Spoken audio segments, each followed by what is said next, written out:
Welcome to Muff, the mobile ultimate Final Fantasy podcast.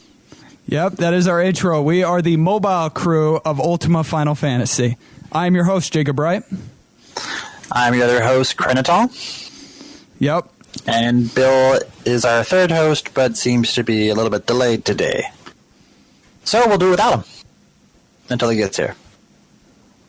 Yep. Sorry, guys, but that's just the way it is. So, well, anyway, you can go ahead. Sorry, I don't want to... Oh, no worries. Today we are going to be reviewing the longest FF game I have ever played. On a mobile phone. On a mobile phone. The MMO mobile Final Fantasy. Brave Exvius.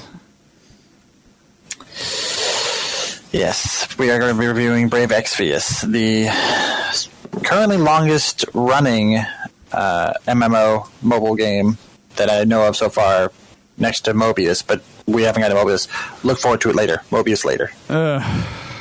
Okay, whatever you say, Kren. It's going to happen. You know it's going to happen. We're going to have to sit there and just chew through it. But we'll get to that in another note. Today we're talking Brave Exvius, and Brave Exvius is going to be probably a cut and dry kind of game. But there's some nuance and there's some complex things you should know about, such as Final Fantasy Brave Exvius is a free-to-play mobile role-playing game developed by Alum and published by Square Enix for iOS and Android devices.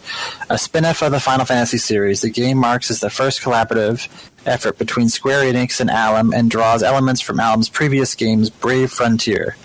It released first in Japan on October 22nd, 2015. The global version soft-launched in May 2016 in several countries before being released officially on June 29, 2016. The global version of the game is maintained by Singapore subsidiary of AM's parent company, Gummy, which you will see on the intro when you turn the game on. The one of 12 intros before you turn the game on? Yeah. Man, those loading screens. Just gotta love those loading screens. So many. The game was first released at Final Fantasy Live event in Tokyo in November 2014. Eiji Takahashi and Hisatoshi Hayashi, man, those Japanese names, of Brave Frontier both direct and produce the game, while Noriyasu Agamatsu composed the game's musical score. The illustrations of the characters are handled by Yoshitaka Amano, who also illustrate art on the early Final Fantasy works. Yay, go Amano. Yay. Alright. The story. We're going to get into the story here because this is beefy. Yeah. First, you start off in Grand Shelt. On a stormy night, aboard a military airship, two knights are shocked by a crystal appearing out of nowhere with a lady inside it, which, yeah, kind of bizarre, but... It's already weird enough. It's Final Fantasy. Right. Continue. With sadness in her eyes, she beckons help from the knights and directs them to the Earth Shrine shortly before disappearing. Considering the woman's words, a few skeptical logics, the men set off to the shrine. After reaching the Earth Shrine, Rain and Lastwell, who are the main characters of this game, confront Veritas of the Dark and come to understand his plan to destroy the crystals. Seeking to prevent this from happening, they fight the Dark One. Failing to win, they are given mercy and allowed to live, but not before the Veritas destroy the support for the room before leaving. With Rain and Lastwell unconscious and unable to move, the Lady in Crystal appears before their bodies and saves them and teleports them outside the shrine. Dumbfounded by their experience, they set off to Grand Shelt to report their findings. Upon arriving at the castle, the men see the castle in flames and rush in to help. Coming to the king's chamber, the men see the Veritas of the Dark once again. Fighting the Veritas, once again, Rain and Lastwell are assisted by the Lady in Crystal and is freed after the conflict and introduces herself as Fina, but has lost all of her memories. The Veritas leave with damage done to the castle and shows joy in the damage he has done. After saving the castle and their king, Rain sets off with Lastwell to find the Veritas of the Sworn Six and Fina following behind. Wow, that sounds like a great, wonderful story. I bet there isn't any more to that story anymore, is there? Yes and no. Broadly speaking, yes. and in some ways, no. Like, if you want to get into the nitty-gritty details, it started off kind of bland. Like, I kind of had no idea what was going on. There isn't much, like, you get it later on, but to begin the game, you're just kind of thrown in. And I'm like, who the hell is this? Who the hell is this? It's weird to me. It's pretty much just like the outline of Final Fantasies. You're pretty much just starting off in the blatant concept of understanding the characters and understanding the whole world as a whole, and getting to understand the basic concepts of how you're going to go about this world exploration. But just like any other beginning Final Fantasy, you have to start off as basic as possible so everybody else understands. I guess Square doesn't want to make us think harder about story plot, so at least just ease us in. One. Yeah. Ease it in just a little bit. Oh, ow, not too hard. Sorry, man. I had to put the steel duds in there. They got to make sure you get it in there real tight, too. Yep. Rain and Lastwell realize they are being followed by Fina, and despite Lastwell's protests, she joins them to fight the Six and attempt to regain her memories. But being basically a child with no knowledge of the world, she wanders off after a chocobo. While traveling the Lanzet Island in the Grand Shell Islands... Ew. Wow. Bad wording. Metunnica. The merry band come to Cole Village to supply. As Lastwell makes requests for Rain to assist in gathering supplies, Rain notices Fina is gone again. She was attempting to find a blossom that Lastwell had mentioned may help their journey, and it make his soften his stance. Kanzen returns in the form of Metunnica. Her presence in a poor roundabout way of proving herself to her teammates. Now, my friends, the fetching quest now begins.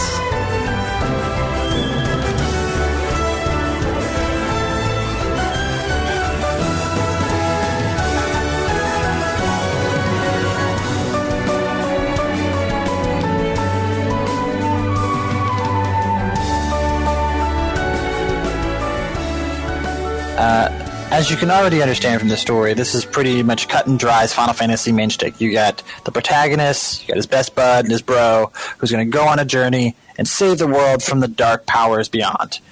You also have this nice little sidekick who's a little cutesy girl who likes to tag along, who's got amnesia.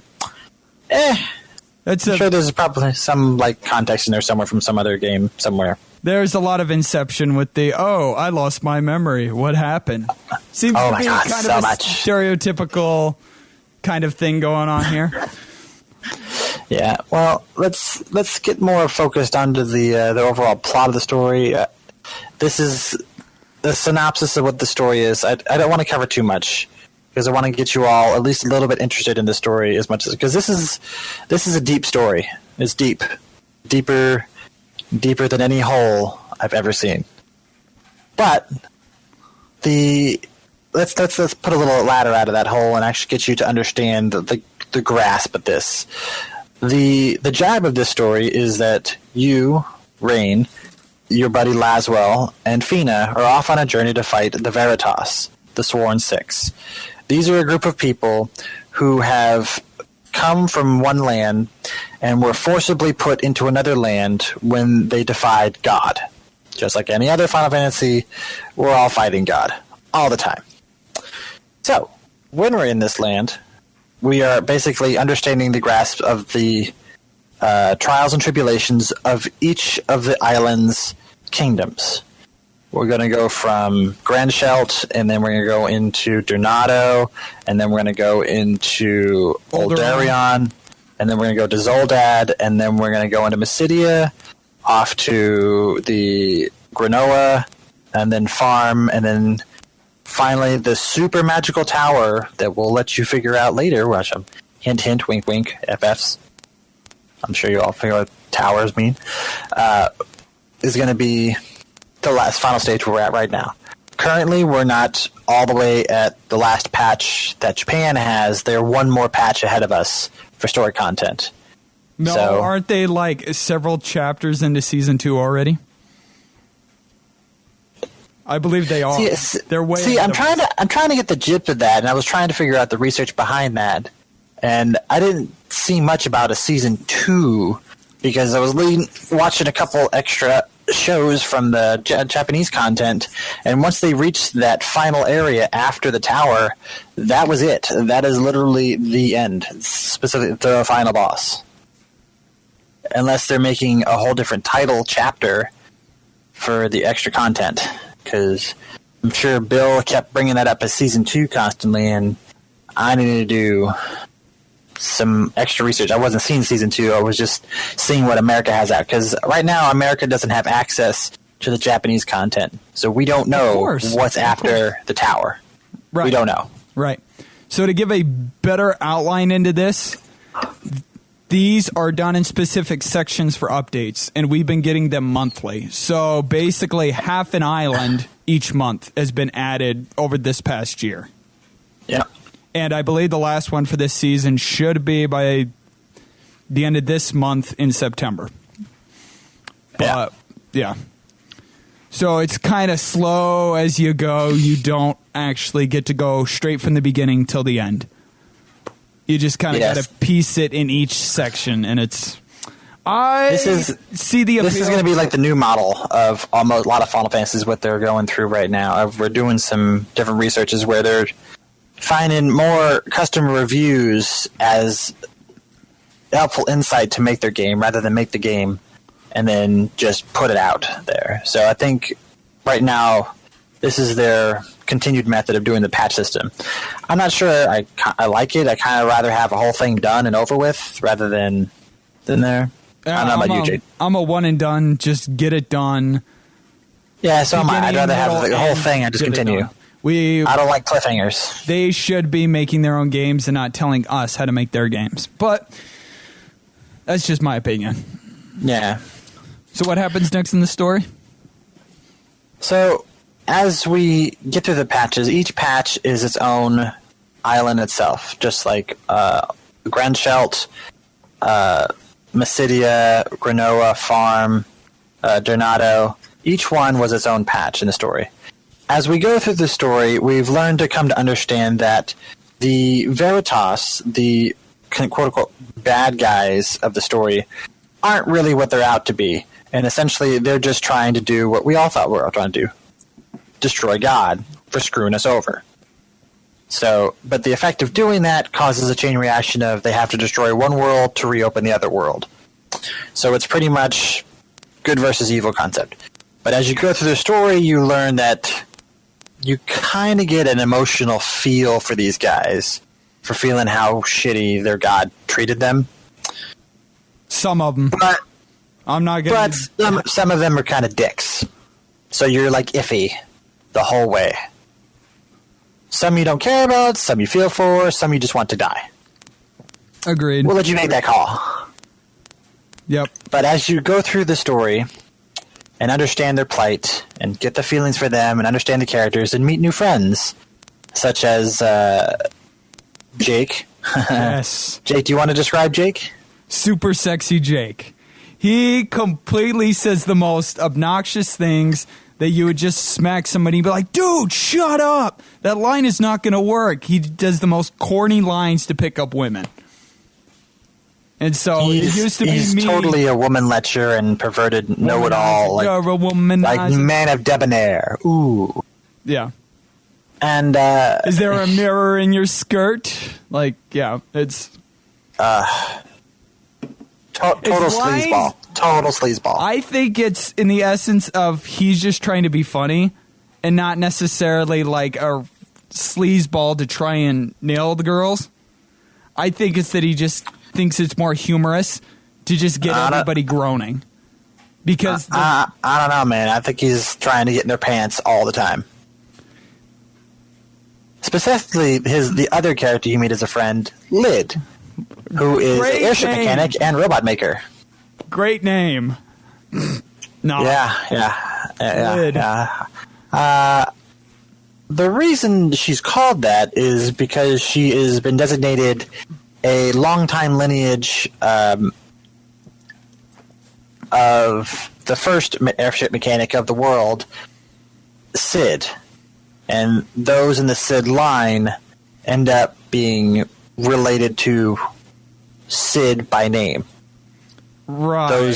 Which, I'm just going to keep calling my kid Henry VIII, Henry IX, Henry X. But acronym names usually don't work out too well. So No, they don't. No. No to Lid. That's a bad acronym. Yeah, and so much to say about. And she's so much more to that character. So much more. It's just full of like mechanical know-how, greed, obsession over her brother's misgivings all the time. She is a strongly written character. I could get a sense of female empowerment from her.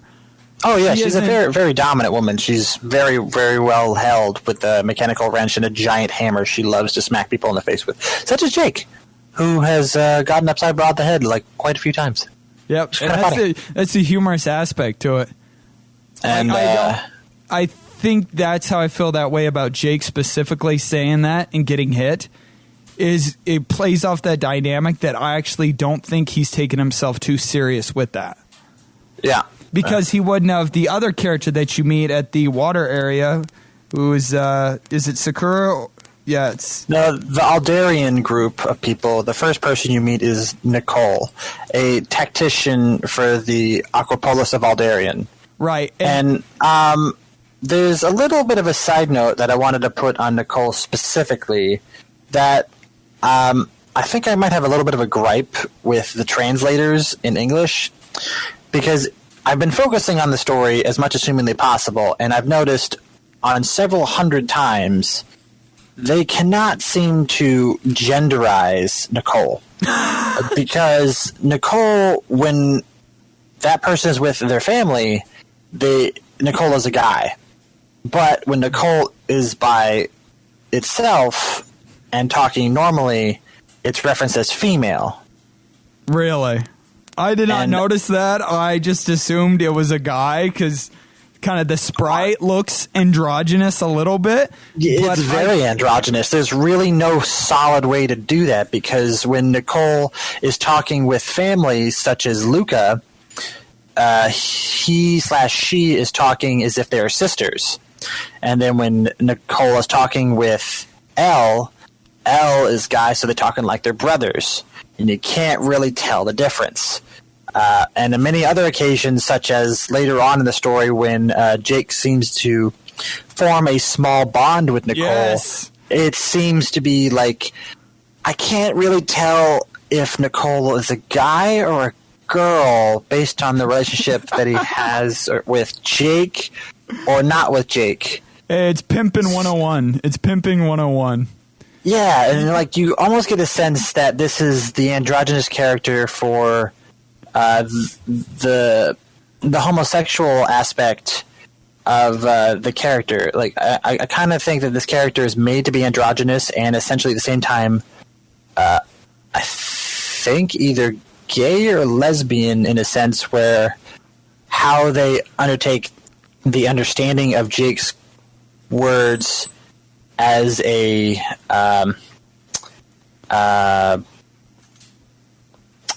what's that word for somebody who loves to sit there and understand the female anatomy? Oh, so much. I'm just going to call him a womanizer. There you go. That's a good one. Okay. Regardless on whether it's this end or this end with the female-male thing, all I know is it was humorous at that point later on in the story when Jake's basically teaching it to pick up chicks with the lines. Yes. And it comes after a very important emotional event for Nicole. It was a weird pivot. I found it very humorous, but it is kind of weird that Nicole gets all angry for what happens with the Water Veritas. But then it was funny, that part to me, because he's just teaching them how to pick up chicks and they're being all buddy-buddy. It's like a huge, like, sheer left turn out of misery. Like I think as a tactician, Nicole took the opportunity to take the information that Jake was offering as a diversion from the despair. Oh, yeah, Or the when you're set. just getting ready to break down, like your life is ending, and all of a sudden you start laughing about it. And honestly, in the story, I honestly think everybody is confused and perplexed as we were when that happened. As hilarious as it was, Yeah. it was just abrupt. But speaking of some abrupt characters that seem to hide out in the background and not really reveal themselves until the back end, let's go into Reagan. Reagan smash. Reagan smash. Yeah. Reagan. Reagan is the father to Rain and Laswell, head knight to the king of Branchelt. He is also the previous leader of the Veritas, who has defunct in order to find himself in the new world of Lapis. You come to understand that Reagan's been missing for quite some time, and Rain has this little bit of a father complex where he doesn't like when he's brought up in conversation at all. Jealousy, envy. It's basically Tidus with Jecht. It's that in a nutshell. And the only difference between Laswell and Orin in this situation is Orin kicks ass and Laswell does not. Now, mind you, Laswell does get his comeuppance later on in the story when you get to the Fire Kingdom. He does get a little bit of a boost there without realizing it. Now, mind you, he's not as awesome as Orin is. But it doesn't affect the gameplay. It's not like, oh, I got 50 more strength in the gameplay because this happened. No, it's purely story-based. Like, oh, I'm more awesome now. Then I should see that in the gameplay. But it doesn't happen. But we're not there. But right. Speaking of little powerhouses, did you want to cover the secret powerhouse you get later in the Mysidia Kingdom? Go ahead. Little Sakura. Sakura is a character you will meet, as I've said, in the kingdom of Mysidia of Mages, which she built 700 years ago. And because she's almost more than 700 years old, she is also a Veritas, who has also defunct, just like Reagan. Which doesn't look like a Veritas because she doesn't wear the armor. Because she's short. And it makes no sense. None whatsoever, because I thought with the Veritas they have to be in the armor for it to affect them. To keep them alive, yeah. Which we thought, but no. Essentially, just the armor was essentially a massive power boost for them. My power armor. Yeah. But as we come to understand Sakura has been around for, just like Reagan has, more than 700 years. Is also from the previous world and has taken her time in the most scholarly possible way. Has invented a nation, has equipped an island with a library, has essentially become the ruler of 2 different countries without even realizing it, and is essentially the god of lightning in this party of people. With her abilities such as lightning strikes, light lord, bolt lord, and defense against most elemental status. She's essentially like a thunder mage, like FF9. You got the Black Waltz. She's like a mini version of the Black Waltz. Right. I never got that vibe from her and that character. Because I didn't actually play most of the other characters, but I never got that from her. Like, she didn't come off as some grand person of knowledge. And so it was kind of interesting for me to actually realize what she was. And went, oh, this is kind of a normal, down-to-earth person and not just a god. Yeah, she's not all powerhouse gaudy. She's very down-to-earth, very relaxed. Sorry. And she's essentially just come to understand the world and keeping an eye on the Veritas, just like Reagan has. But speaking of the Veritas, the last bit of characters you want to cover are the Veritas themselves, such as the Veritas of Dark, Veritas of Light, Veritas of Earth, fire, water, and wind.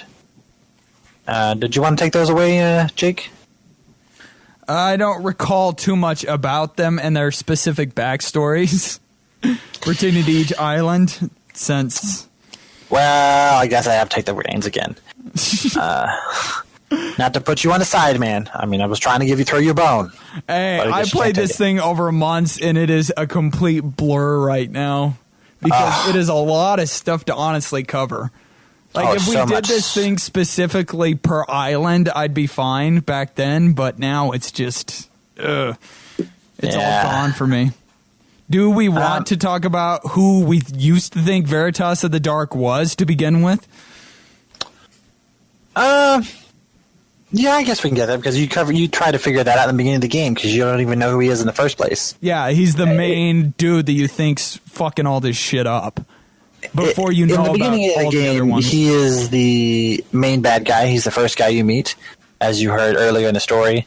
But as you come to understand the Veritas in a whole, you come to get this mysterious presence of misunderstanding when it comes to the Veritas of the Dark. He seems to be going one way, but his past seems to dictate another concept. So you're not really sure who it is until the very end of the island of Farm, which I think is this island before the tower. Yep, Farm with a PH, by the way, which is bizarre. Farm. Well, they did that because the island has a medicine town, and the whole point is to improve medicine. PH. Pharmacy. Da-dun-dun-da-dun-dun. Oh, how cheeky and clever. It's spelled a different way in Japanese, but I think the translators wanted it to be a little bit cheeky, which, as you've already figured out. But, fails in some aspects because if they can't translate regular text right in some instances... Yes, how are you gonna do that? They can't seem to dictate, is a man or is a man a woman? I don't know. Well, let's find out. Or bad context for lines. Yeah, so many typos. So many typos. But we're not here to talk about typos and the overall opinion of grammar for this entire show. As hilarious as that would be for the so many misgivings that I give for those guys who translate this, because this is a beefy game and this has a lot of dialogue. So, man, if you weren't paying attention, you probably wouldn't notice as much as I have. But I digress. That's not really all that important right now. All right.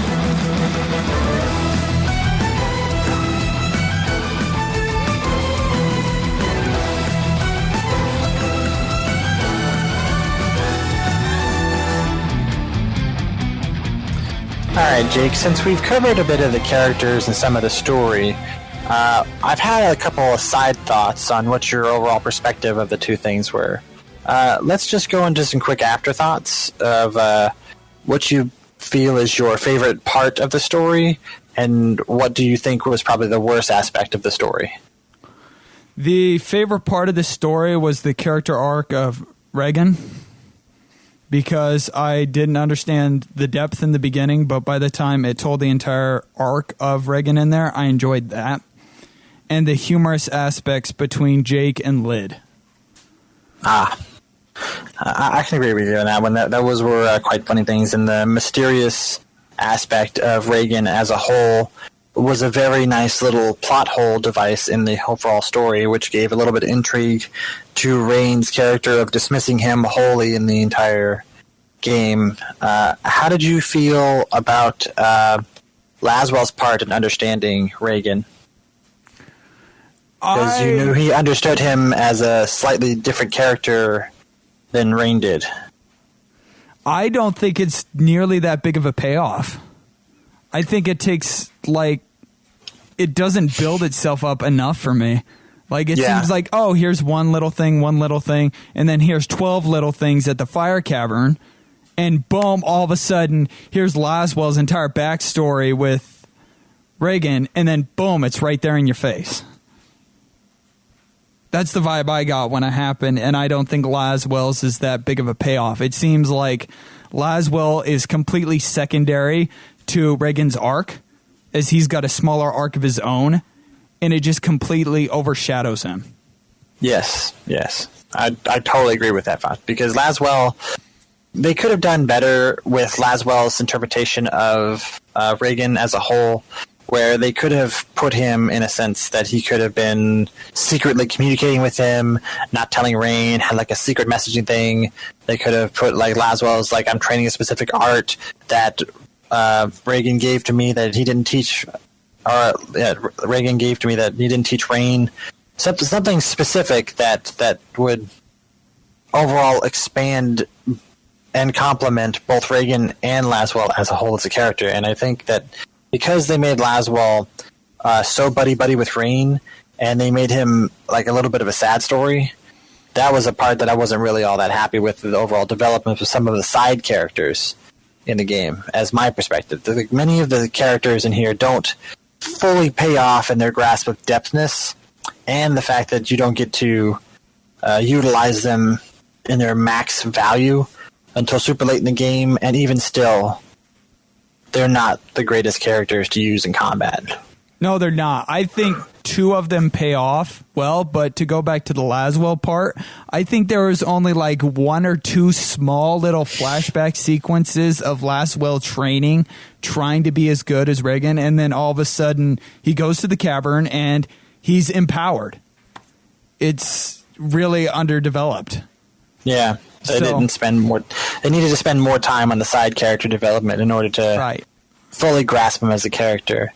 But a good positive part of the story that I really enjoyed was the overall understanding of the two worlds and giving depth to the bad guy, which normally they don't give too much depth to the bad guy in Final Fantasy series, especially the fact that they make the bad guy 6 people, and each one has their own different aspects of how they feel like they wanted to interpret their revenge on the world.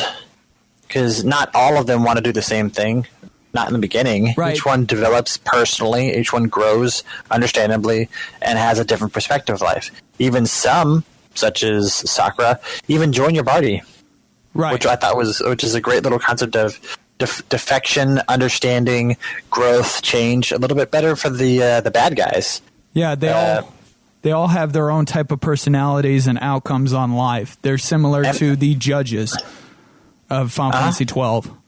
Like, they're not all specifically one note, follow orders, and be just a bunch of peons to one person's higher order.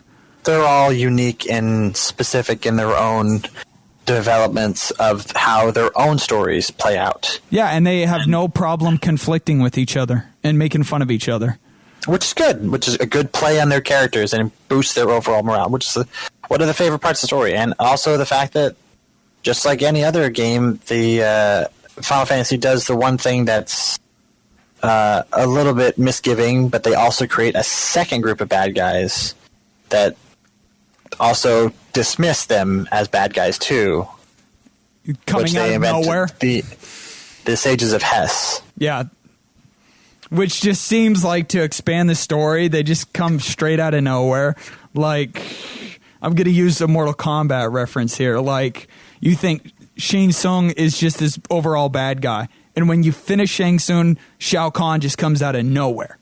Yep. I don't like that, because to me it's bossception. It very undercuts the depthness of the bad guy. Yeah. And but I guess in the sense of this new part, they're trying to extend the story as much as possible, and you can't really push the story of the bad guy forever. Right. I just think it's more of an afterthought. Like what we've been saying with the beginning, middle, and end. I think the end is the end with the Veritas, and everything pertaining to the Sages of Hess is an afterthought after users' comments. And I think that could be done in like the form of a sequel or something, but just to like throw it as an add-on just seems bizarre to me. I understand it with the whole MMO aspect to keep it going. It doesn't. They could have done better. They could have done better. They could have done better, and it doesn't help increase my score in liking it more. Is my personal preference. Right. The Veritas themselves are written good. But do we want to talk about the side characters like Lid and Sakura with not much payoff? because I think that was one of my very strongest demerits for the things I didn't like about the story, how they didn't involve the side characters deeply enough as much as they involved Rain into the overall plot of the story. Rain, I felt specifically, was the only character that got the most development, as he's the main protagonist, just like all the rest of them. But the overall side characters just aren't fully deep-rooted in the story. No, they're only there for the specific island that you are on. Their conflict begins by meeting them and ends by the end of that island. And then very little. Fina actually plays a good part throughout the whole chunk of it, but other people like Lyd and Jake have their conflict end at the end of the island, and they're nothing more there for the rest of the story but for their specific character tropes, like Sakura being all revengeful, or Jake being humorous, or Lyd smacking him up. They're only there for that aspect for the rest of the game. Nothing pertaining to the plot. They're just there. Speaking of those side characters and their overall plots, let's do a little bit of a segue into your overall perceptions of your favorite character or most hated character, and which character do you feel you held on to the longest from the main crew and side characters? My favorite was Jake, character-wise, but the only person I kept, I looked up specific stats and their boosts and star levels and stuff. I only kept Laswell. When I started getting summoning for other characters, none of these main people were in my party at all this entire game. Maybe Laswell and Rain for the first island, but after that, I switched everybody out for other better star levels and not even bother with level them. Yeah. I kept Fina around for a little while. She was a good maid, a good healer for the group. Because once I maxed her out, her special healing was a great asset because it didn't stop any of her silencing skills because it wasn't magic-based. You could use it indefinitely to remove all your status effects and heal, which is the only benefit I had. Because it saved me a lot of bosses because it allowed me to go another round and another round more and another round more. Because some of you guys had luckily gotten Riku that I didn't happen to get. God damn. So I had to make do with surviving with healing over the course of the battle. And I didn't get any good healers like Garnet or probably Ares or probably Lunith from FF3. I didn't get any of those until later. Garnet is not that good of a healer, okay? She only has Cura. Did you max her out? I maxed her out, and she doesn't... What Garnet is utilized for best is summoning. She is not a good healer like Rifia is, and Fina and stuff. She really isn't. So I just went raw dog with physical attacks and potions. I did not do jack for healing. Really? I didn't even bother with potions, really. I was more of the magic-based kind of person. Yeah. Who did you feel was your overall main crew that you stuck with? Oh, we'll get into that in the gameplay. So last thoughts on the story, though. Is it worthy of an FF title? And is it worthy of being played based on the story alone? I don't want to say that this is a game that you want to just set aside and not play. As any game has its own value as a game whole, it has story, it has character development, although not the ones we want to have character development with. It has length, it has diversity, it has very unique gameplay, and I feel that you should play the game as it is. Yeah, I think there's enough story there to keep you going. It's not the best, it's nothing really noteworthy, but it's not nothing that will deter you away from not wanting to play it. I think there's enough there. Yeah, some people have told me that they feel that this game is a little bit of a tease to FF16 because of the way this game was made, and it's overall biased in the naming of it. Oh, jeez. Do you feel that that's a justifiable hypothesis? No, and I am just going to say this. You can find numbers in anything. In Exvius, it is XVI. Wow. Do you really think Square... Want to hear something crazy? We somehow figured out how to... Could be, man. Square does some kind of out-of-the-box things that we like, and sometimes we don't like. I think it's crackpot people coming up with things. Square is not intuitive enough to think that Squall was going to be dead, all right? You think Square is just like not even bothering with a little bit of the crack pipe sitting in this corner, just like, oh. I think they're crazy. I don't think they're that good enough for that. Finding XVI in that is no different than Jim Carrey in the number 23. Like, oh, my birth date is February 3rd, 23, the number 23. Like, seriously? Oh, here's my block number. Let's divide it by 4 plus 3, and it's the number 23. Seriously? No way. There's no way. Okay, I don't believe it is. I totally agree with you. I don't doubt that, because this game, to me, doesn't feel like a strong candidate for a main series number. It feels just like any of the other games that are side dishes, such as Before Crisis, Crisis Core, and Crystal Chronicles, and several other FF games that are just side notes in the series. Do I feel like it should be branded Final Fantasy? Yeah. It's got many Final Fantasy notes to it. It's got many Final Fantasy story-related notes to it.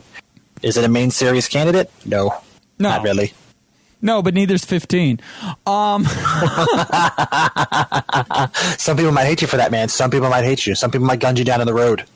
Hey. Not this guy. It is what it is. If Craig can get away with what he's saying for 10, I'm going to say the same damn thing about 15. Man, Craig is in a whole different level of hating 10. He needs to fully understand that game as a whole and fully beat it and fully review it as a personal pride of himself to get that done. Yeah. I feel like he is one-sidedly biased based on over-the-shoulder gaming and not fully understanding the depth of the story. Attack him on the forums, people. He's earned that. Just get at him for that. Just give him a little bit of chew. Just a little bit of that nubble. Yeah. But yeah, there's no way this thing is FF16. All right? Just ignore the XVI thing. And I know there's specific Latin phrases for Exvius, but you're just pulling. You're reaching for something with that. Well, there are some reasons why they called it Brave Exvius, and the concept of the Greek words of Exvius is essentially vision, which is basically what you're doing in the game is pulling brave visions into your reality and using them in combat. Which makes sense for the characters you pull from the series. So it fits in the universe, kind of like, oh, we're going to summon this person from this thing like it's a Gilgamesh running joke. Which, by the way, he runs into the story too. Yes, he does. Yeah. If you end up getting his character, read his little dialogue box. He's another teleported point into his long chain of side story scrolling, like portal jumping plot line for him. It's funny. He's very funny. Yes. Very, very nice powerhouse when you have him as a buddy in your overall friends list. Very helpful. Yep. So I think that does it about for story. Do you want to get into the fabulous gameplay? Sure.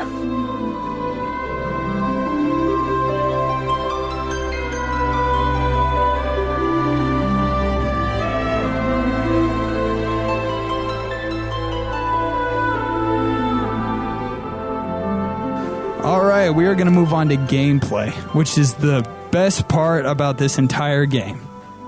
Yes, it is. Yep. It's pretty much the only highlight that has serious merit. No, I digress. The music is great, but we'll get into that.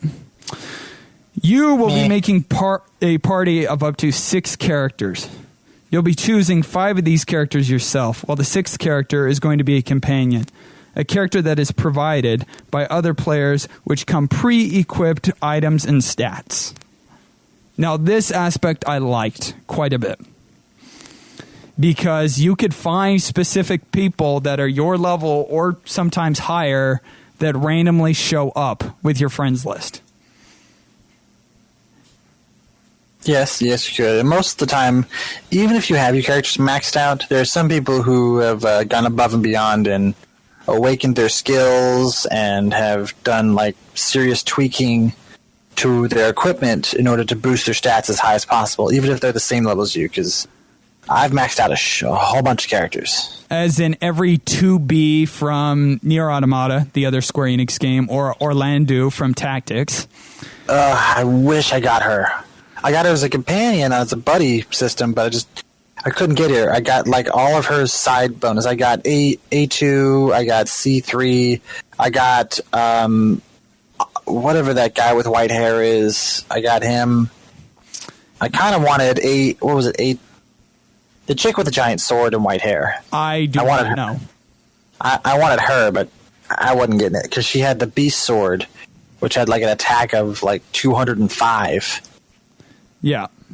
Like, God. So each person can decide, okay, who's going to be the team lead. And whoever you have as your team leader, that's the person that goes to battle for somebody else that you go pick. And you could either do it randomly, or when you add them to the friends list, you can use them in battle. Yep. And that is what got me through this game as quick as I could. Yep. Now, Caleb's ex-roommate that he had added me to this the second I found out that I was going to be doing this game. He had an Orlando at like 750 attack, and he's like ranked 130. And so every time I came to a boss that was a tremendous wall, I would just use it to summon him and just wipe the floor with Orlando. Oh my God, you got lucky. I definitely cheapened it up and utilized that. It was pretty awesome. My character that kept coming up that was really helpful was when the FF3 content came out. Somebody had a Lunith with an attack power of 1052 and had awakened his multi-slash ability to level 2, which allowed him to do over 900,000 damage in one swing. Because the cool thing about Lunith is it's multiple attacks as opposed to like Orlando. He's got like quad strikes, so it's every strike was about 900,000. Yeah. I believe all of the Nier characters, the Nier Automata characters, do that too as their specific sets. Yeah. So there is slightly different rules that apply to them as opposed to us. They can't use limit breaks unless you add them as a friend. Yeah, that was a bummer. Yeah. For example, each character has a star rating that determines how many levels they can gain. A 2-star character maxes out at level 30, but a 4-star can go all the way to 60. As you play, you'll get crystals and summoning tickets that can be used to call in new characters. The depth on this is insane because you could specify, depending on an event that's going on online, you could either try and get polls from whatever event's going on. Maybe it's one for Tactics. Maybe it's one for FF3. You name it. And if you also get the characters that are from that specific content and make them your party, you get bonuses for going into that specific story with those characters as extra content rewards for completing the content. Yeah. Yeah, you'll get item drops and maybe even a nifty sword or weapon sometimes. Yeah. But you could summon based off those tickets, friend points, and specific event points. Now, when you're not friends with somebody, you'll get like 5 points, but if you use an actual friend, you'll get like 10. Every single time you use this, it'll stack up to every 100 you get, you'll be able to try and summon another unit. So it just keeps building and building for the depth and amount of summoning. So it does its best to try and make sure you get different characters. It's just the drop rate is bullshit.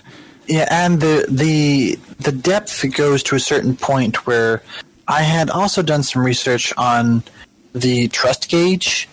I'm sure you've seen that on many of the characters. On the bottom of each character, when you get them for the first time, they have a very unique ability once you've maxed out their trust value.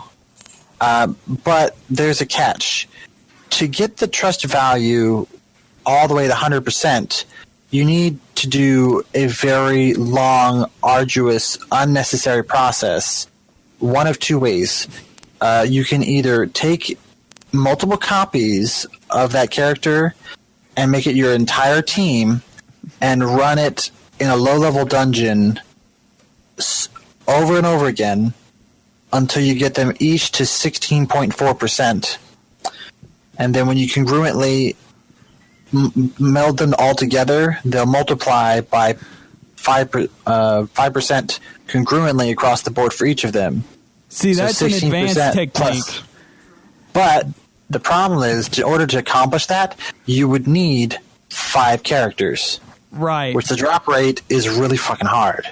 Yeah. But once you have it, you essentially would just go into a low-level dungeon and run a single dungeon 1,679 times. Right. Now, you can't actually run a dungeon literally 1,000 because one of the downsides is you have energy. Yes. And you have to replenish it every time you reach 100. Just like any mobile game I've come across. Any mobile game you come across, there's currency, and that currency is lapis. And lapis is like either your lifesaver or your detriment in the entire game. If you don't got it, you're dead. If you got it, you got to spend it. Right. So your strategy is the most advanced one I've seen for the trust bonding. Yeah. When you're the other thing you could do is if you have enough copies of one, each meld for 1% into the next meld is a 5% gain. So you can essentially just wait until you have at least 35 of your characters and just meld them all together. Right. If not, you run each dungeon with the chance of increasing that small gauge by 0.1%. And you got to get these things to 100%. And the only way to get 0.1% for a dungeon for a specific character is you have to run a dungeon with that specific character 10 times. Yeah.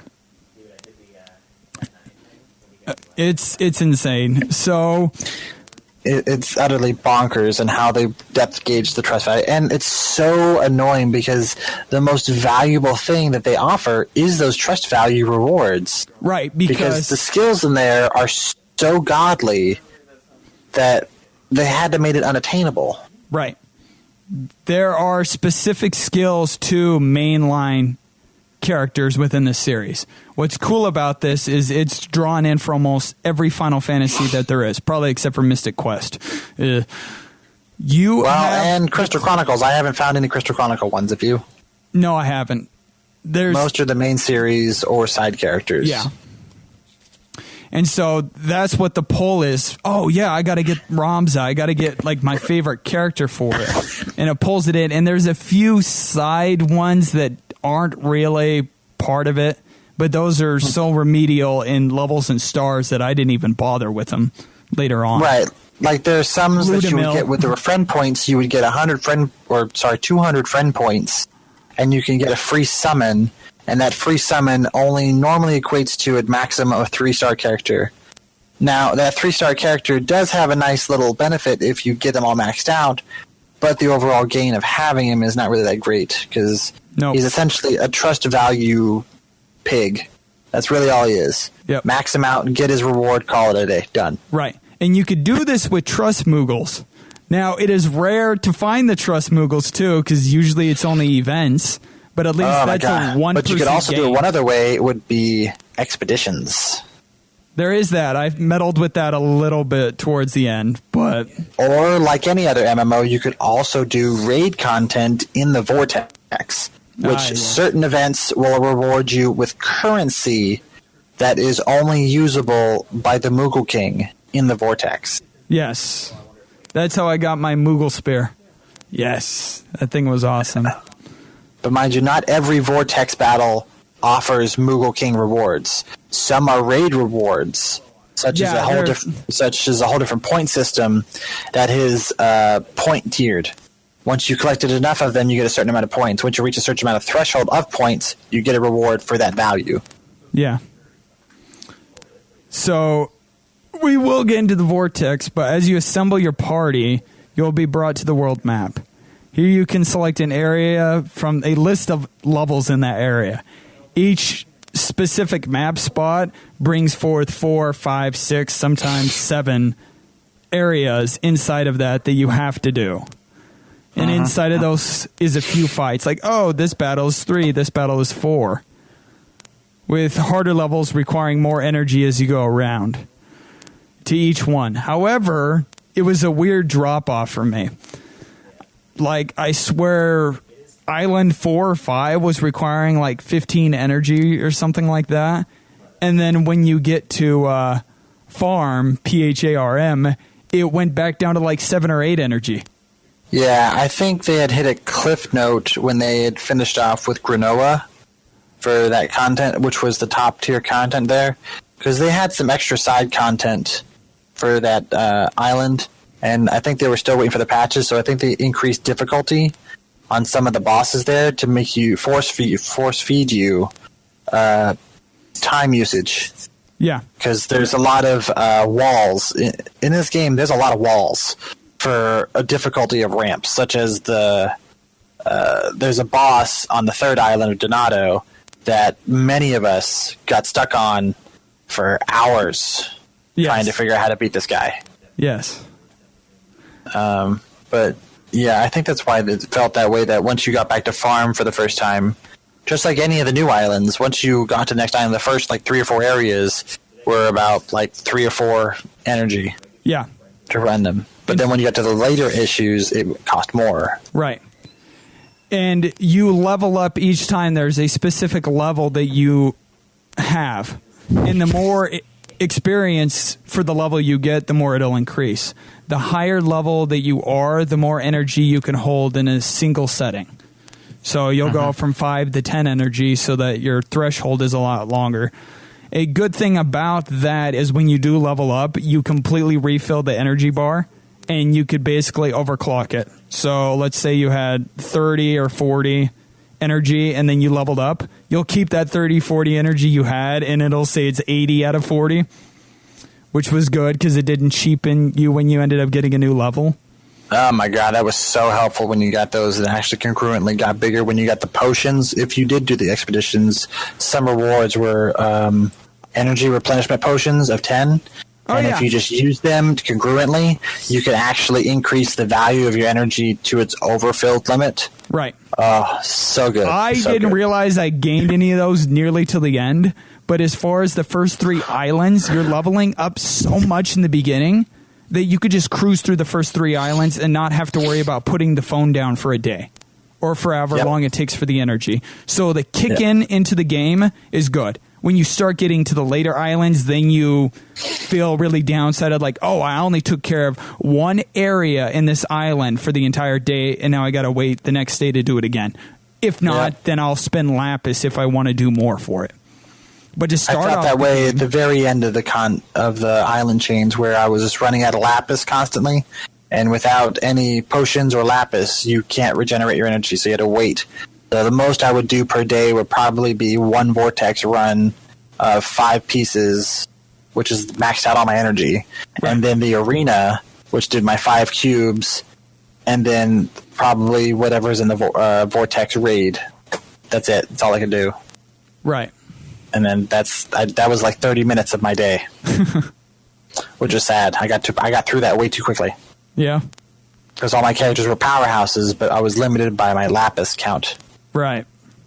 So when you get to the end of all of these areas to get to the finale of that area, you hit a main boss, like a mini boss, basically. And these were the walls. These were just the upper tier, like, oh, okay, before you can progress, you have to be at this specific amount of levels. I mean, it was insane. Some were a little bit off when it came to those little walls where the enemies were complete pushovers, and then as soon as you get to the boss, he had 3 moves on him that insta-kill you. Yes. Which was like, this is so cheap and petty. Yeah. Like, I understand difficulty, I understand high health bars, but come on. The balance is just off kilter. Yeah. It's horrible. They didn't do a good job of the balancing of how well those monsters were. Such as some bosses that came up were so unbelievably godly powerful, you had to almost think about spending money on Lapis to beat it. Yeah.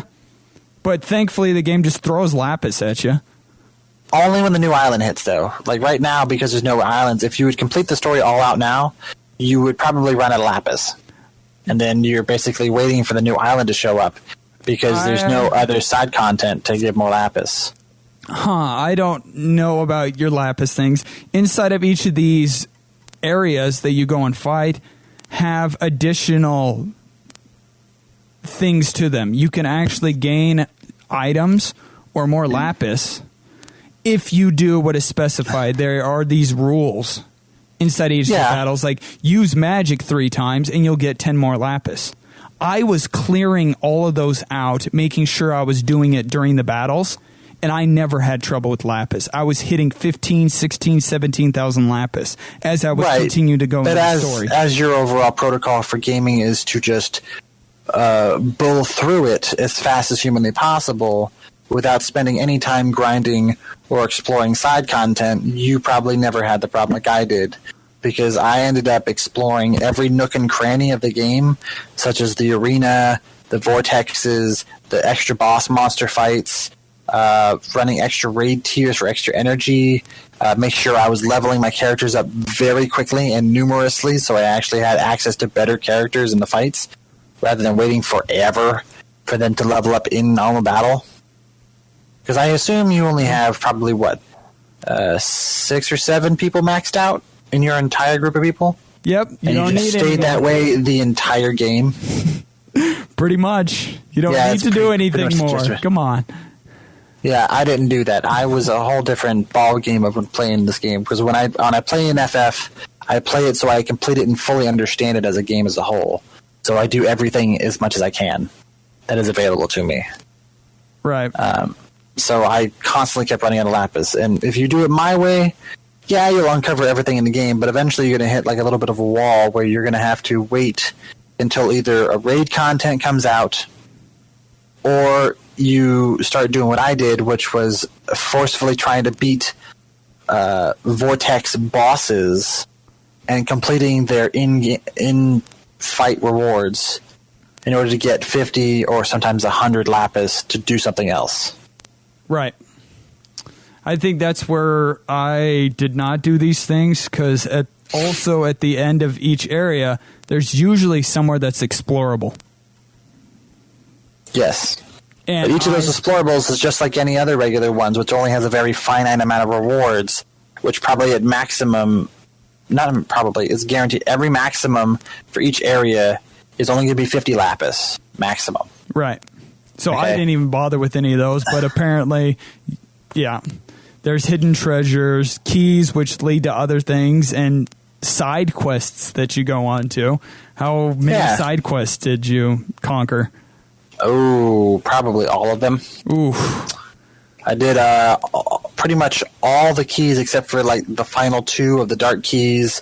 I unlocked Charlotte and did her entire Story Queen chest. Wow. Story Queen chest, wow. Whew. Story chain quest line, my God. That was a tongue tie. Wow. And what else did I do?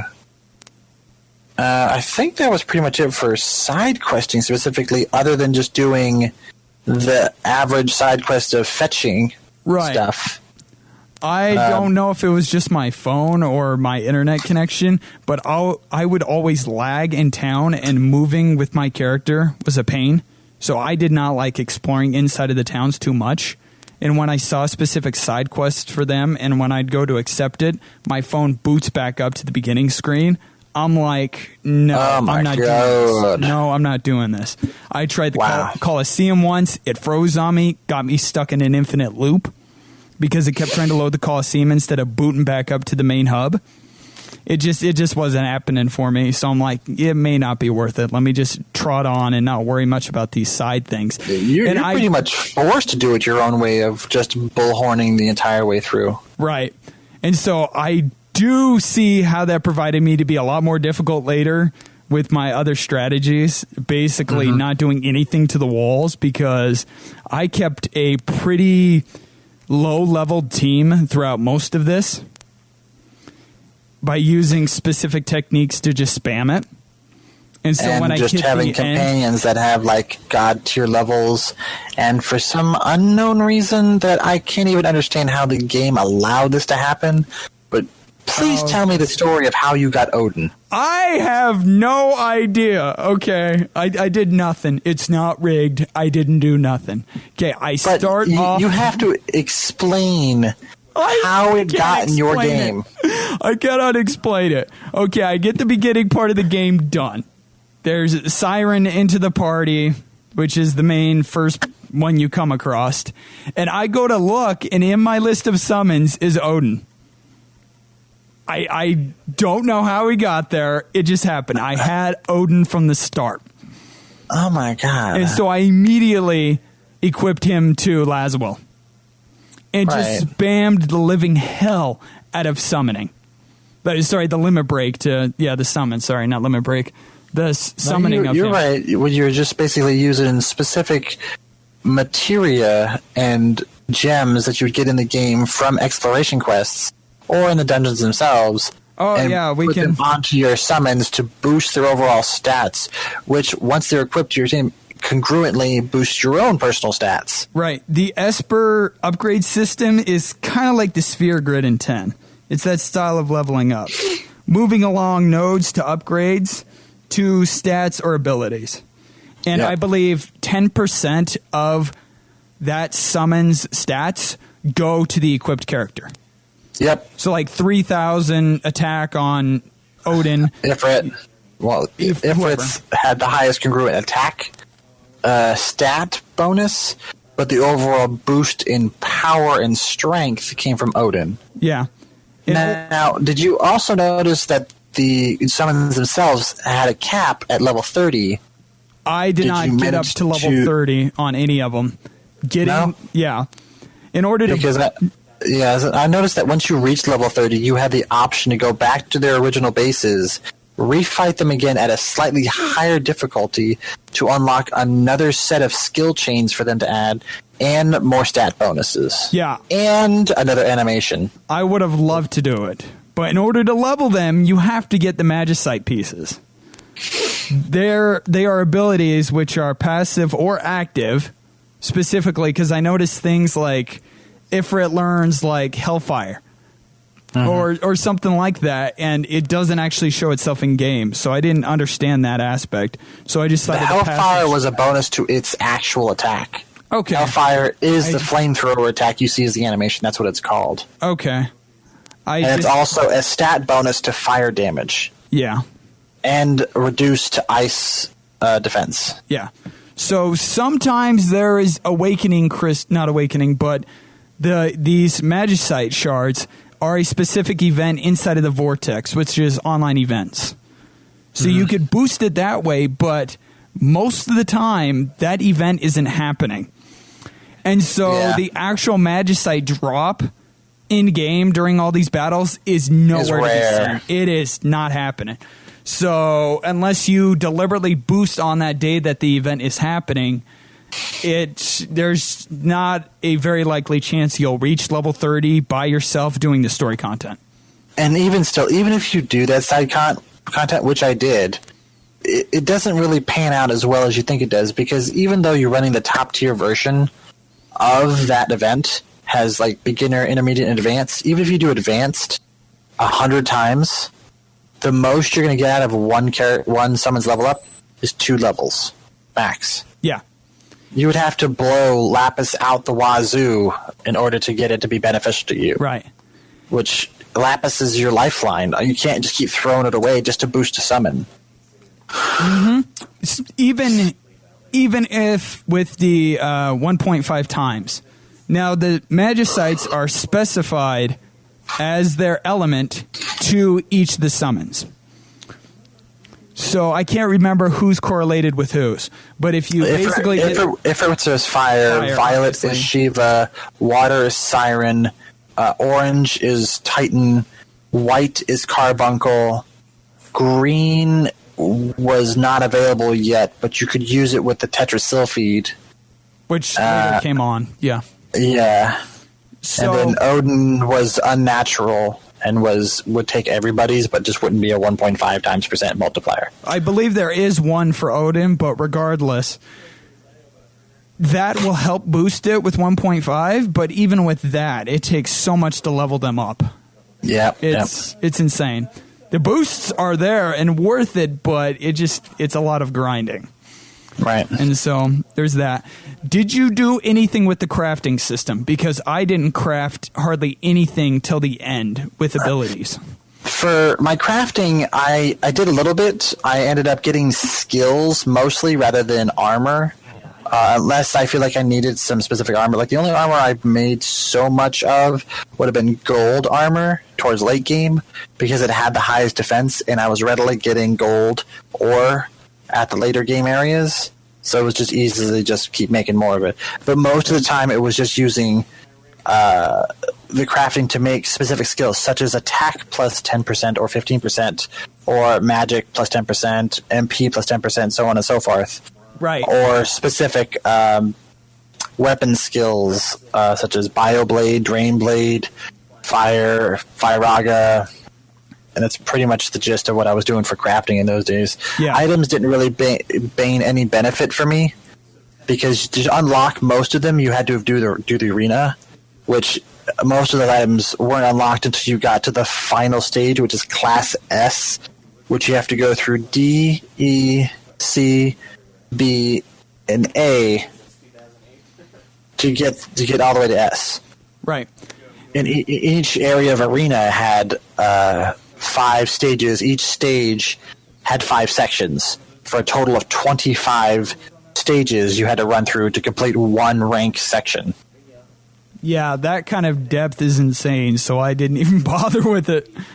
So it would have been worth it if you got to the end, because there was a weapon you could potentially have got, which would have been the blood sword. Right. I enjoyed the Moogle spear that I got from King Mog and put that onto Bart's, but other than that, the way I played this game, I mostly avoided these abilities, and I think it was a detriment and fucked me quite significantly, because I'm hearing you and Metunnica going to chat saying, oh, look, I have this passive equipment for the materia that gives everybody plus 10% on attack. And I'm like, what the fuck is this? And then I chained it, which each of them now has at least 6 of them apiece on each of my characters. I finally went back and like, okay, how do I do this? Oh, I have to go clear back to Third Island, do this side quest for me to unlock this recipe to make these abilities. Yeah. So eventually when I hit those walls, I'm like, okay, I got to go back and start doing some of this, because there's no way I was going to continue on in the game without doing it. So whether you like it or hate it, I believe that aspect has to be done. Crafting is a very helpful if it's skill-based. Right. Item-based it remains to be seen until I gain Class S completion, and then the new content comes out where I'm probably dying, or I might get auto potion. Right. My God, if I had auto potion, my God, that would save me. Yeah, so I don't think that any of this should be called side content. I think it should be required. If you play this, guys, do that. All right? It's on the main menu. It's going to be on that little side spinny bar. It's going to be map, and then crafting, and then summoning. Yeah. And then just do all of them. Just touch them all. Look, yeah, do everything. Look up where specific abilities are, like what you got to do to get the recipes. Do not ditch side questing. Side questing is so helpful when collecting items, such as doing the key quest line, which is from the Raven, who you'll meet on the second island. And you'll basically go on this quest chain of finding specific keys. And as you get the keys, you get rewards that have certain stat bonuses on it that are rare, that you can really help for you in the game, such as like boosting all of your main stats by 5%. Some are increase magic potency by 10%. There are even some that are so good at defense that even natural shopmakers can't sell it to you. Right. Oh, also, did you happen to do any of the Fat Chocobo stuff? That was the Star Quartz material. I saw it, but when I looked at how much quartz it took, I didn't even bother with it. Expensive. I think it was I found them behind one of the secret areas near a waterfall. There's a town where you're moving around. You go under a back end area underneath the waterfall, and you find him. I saw him there as I was just exploring the town, and I saw it with all the star quartz, and I'm like, ugh. Just like when I saw the exploration quests, there's a passive ability which does 10% of everything gets boosted. And I can't remember if it's an ability or an equipment. And you get... I'm pretty sure that was an ability. Okay. It probably was the beginning stage of Explorer. Right. Explorer, you could have also gotten through Expedition. It raises the stats of everything by 10% and boosts attack by 15%. Right. I saw that, and it's like you get this specific item, a crystal of sorts, every single time you go on an exploration and it's successful and it brings it back. Your party gets brought back, and you end up getting one or two. When I saw you had to get like 1,000 for that, I'm like, this would be so cool, but I'm not doing it. Yeah, you could benefit insane. from it by a very specific vortex, just like the Chamber of Crystals for the summons. Right. There's a vortex called the Enchanted Maze, and if you complete it enough times, you get a reward of 10 star quartz per run. Yep. But they rig it so that it's randomized every time you run it, so you could never max it out as much as you could. Right. Which is like... So side quests also do give you rewards of star crystals, but not as much as you would need to congruently buy everything that the Fat Chocobo has. Right. So when we talk about the vortex, it holds various events going on for a set period of time. Anything from extra story content, which I've noticed with the Veritas, to explorable areas of other FF games. Did you do any of those? Because I did. I did a bunch of the Vortex things. Right now, currently, they're running the Shadow Lord from FF11 as a raid. It is not a Moogle item drop raid. It is a raid coin point-based system running right now. And as you run it, you'll get specific Shadow Lord coins to use in the summoning portal. It's on the bottom of the home screen. It says summon. Got a little blue crystal on it. There's a specific tab on the second page. It says raid event. You would click on that and then spend your coins and then get rewards such as guild turtles, cactars for experience. Sometimes if you collect enough of them, you get a whole bunch of like little items such as some star quartz, magicites, awakening materials, such and so forth. That's what was happening. I also did the Nier content one, which was a giant war machine. That's how I got a couple of the Nier characters. I've done the FF3 content where you fought Lord Heim, the guy from FF3 with the red hat and the bone skeleton, who was a total dick with altering magic defense constantly. It was. So I like that a lot of these, you actually go to the world in and of itself. Because I did FF2s with the Dreadnought, and you can move along in there, and I did 10s with Macalania. Yep. It's actually pretty cool. Did you end up actually making it to the expert tier in any of them? I made it to it. I did not surpass it. Yeah, because the final bosses in each of them, I didn't realize at the time that you couldn't use Lapis on them to continue. Yeah, it's one and done. If you're dead, you're dead. That's terrible. Yeah, exactly. So, but the Chamber of the Fallen is the one that holds all those random boss battles that you can do, right? Yes, that has all the extra side bosses such as Typhon, Sin, Gilgamesh himself. Other FF bosses. Other unique side bosses that are in the game, and you fight them at different tiers: beginner, intermediate, advanced, and then pro. Yeah. Each tier has its own reward systems, and each one potentially can give you a reward worthy of such as Gilgamesh, for instance. If you beat Gilgamesh with only 3 people, companion included, use no magic, and only kill with physical attacks, you can get 200 Lapis, Gilgamesh's secret technique for his character once you get him, And then you get the unique skill of having attack increased by 25%. Right. But to get that's pro. Yep. And that tier content is like massive. And these are all, just like I said before, one and dones. You don't get to keep repeating it. If you don't kill them the first time, that's all you got. Right.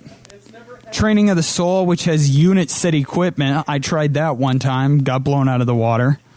You could get specific for either Rain, Laswell, or Fina. Has equipment specified for them, which is ultimate tier. It's kind of rigged. You kind of need a very specific set of equipment already, and you need certain skills that boost your stats so high that it's almost you would have to do the arena, which is the only way I can do that. Not the Coliseum, the arena. The arena is a whole nother beast of its own that to play it, you have to play it enough times, and each time you get 10 arena points, you can buy either an arena token to get a summon for a jar or a jar itself. Yep. And each jar, depending on its size, gives you a very specific stat bonus. Right. Such as strength, HP, magic damage, defense, depending on which type of jar it is. It ranges from little tiny to, which is a 1% increase, to a goblet, and that is a 15% increase. Right. So you would need to collect a whole bunch of those in order to complete that content ahead of game. But because just like the Coliseum had a very specific tier where you couldn't benefit from it unless you're doing it constantly, then it seemed irrelevant to do. Right.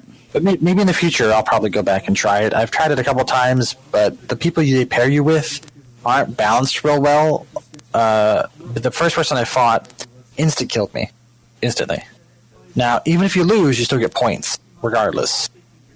That's good. But it's not as much as you would if you won. So I think if you win, you get 50, but if you lose, you get 10. Right. But at least you're getting something. Right. So what party members did you use or like the most specifically? I mean, what was your setup for a group throughout most of the game? Mostly, I kind of had my team as like a female-based team. Once I got Agrius from FF Tactics, I got Lightning from FF13. I have Dark Fina, which is the secret acceptable character for a random drop in the game. I also have Charlotte maxed out, who's the side quest character. And then I think that's pretty much it. That was my 5. Yeah. Because the last one, you can't fill the last one.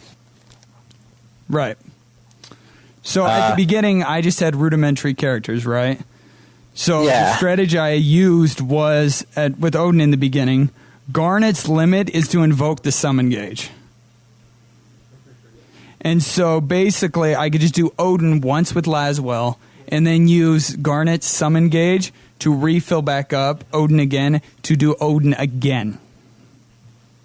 And then Odin's already a powerhouse in himself to do damage. It's unmitigated damage. Right. So it's not elemental based, so it does maximum output for physical damage. Right. And which is great. There was an event for Beach Time Fina. And what Beach you Time, got her? Yes. And what Beach Time Fina does is had Entrust. And what Entrust does is take Fina's limit break to put it on anybody else. So I would put that back onto Garnet again, and Garnet would invoke summon again to fill Laswell's summon up to do Odin for a third time in one battle. Wow. And that got I don't know if you knew, but the original Fina also has Entrust. But what she doesn't have that the party time Fina has is a vast amount of water attacks and water defense. Oh, okay. And a different outfit. Right. But the trust ability, or trust skill, is probably the most beneficial for invoking that limit gauge. Because when it came to killing a monster with limit break, such as those little list of getting lapis abilities, the character I always kept having to get the limit break maxed out again was Titus, who I had as a side character companion. It was so helpful in early bosses. He had an attack power of 500. So it was like his little Blitz Ace combo did about 2,000 a hit with a total of 25 hits, which is very helpful. Yeah. So after doing that for like 4 or 5 islands, I finally hit a wall. Even doing Odin as a summon did not do nothing against those creatures, any of the bosses. So I'm like, okay, I need a different strategy here, right? So I completely actually start utilizing the rest of the game. And so I switched out the party to have Laswell, Furion, because both Furion and I got Bart's basically can equip anything. And so I was able to put 2 Moogle spears, one for Furion and one for Bart's. Wow. And then at that point in the game, I had Rifia, which is probably, in my opinion, the best mage in the game as far as healing goes. And so I had that, and Chizaru, which is the same class as Laswell, and she was doing just as much with like samurai stuff as him. And so that helped push me over to the edge at the end, because I had to come up with a completely different strategy midway through, because the strategy of constantly using Odin no longer worked. Yeah, I think the only character I was able to have 2 weapons on was Lightning, and I only gained that ability when I maxed her out, which she gained dual wield, but it was only swords, which was not that bad. She does have a combo attack as a regular attack that does 5 hits. So she was essentially doing 1,000 a hit, so 10,000 per every time she had to go. But in the grand scheme of it, it just wasn't enough. I didn't have enough attack power. Right. But most of the time I was healing. If I wasn't using Fina, I would use the female Oracle from FF Tactics. I think she's like the High Princess. And she was the first person I got to have Raise. And I used that constantly to keep bringing people back. It wasted turns, but at least I was able to pull off limit breaks faster. Yeah. And that's pretty much the gist of how I got my characters. But most of the time, I just kept my leading ladies in time. I wanted to use... what's her name? Crap. Oh my god. Why am I blanking on her name? Oh my god. Lady from 12. Female. No worries. You have... each of the characters are at the bottom part of the screen. And what you could do is just tap on the specific person's name or portrait, and they'll go and attack. If you want to do something different, you actually hold it down, and you could either go up, down, left, or right, pertaining to if you want to use items, abilities, if you want to defend, stuff like that.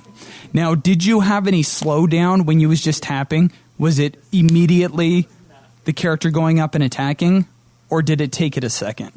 Because for me on my phone, it took me a second or two for the character to move over and actually attack. No, I didn't get any delay. Only when I had forgotten to actually press the companion characters button.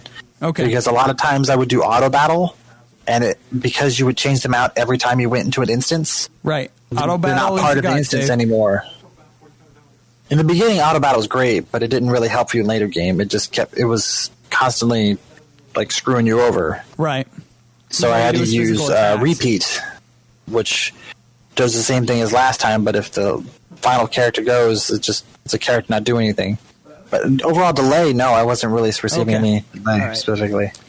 I can't believe I'll say this as one small note, but All the Bravest is a lot quicker than this.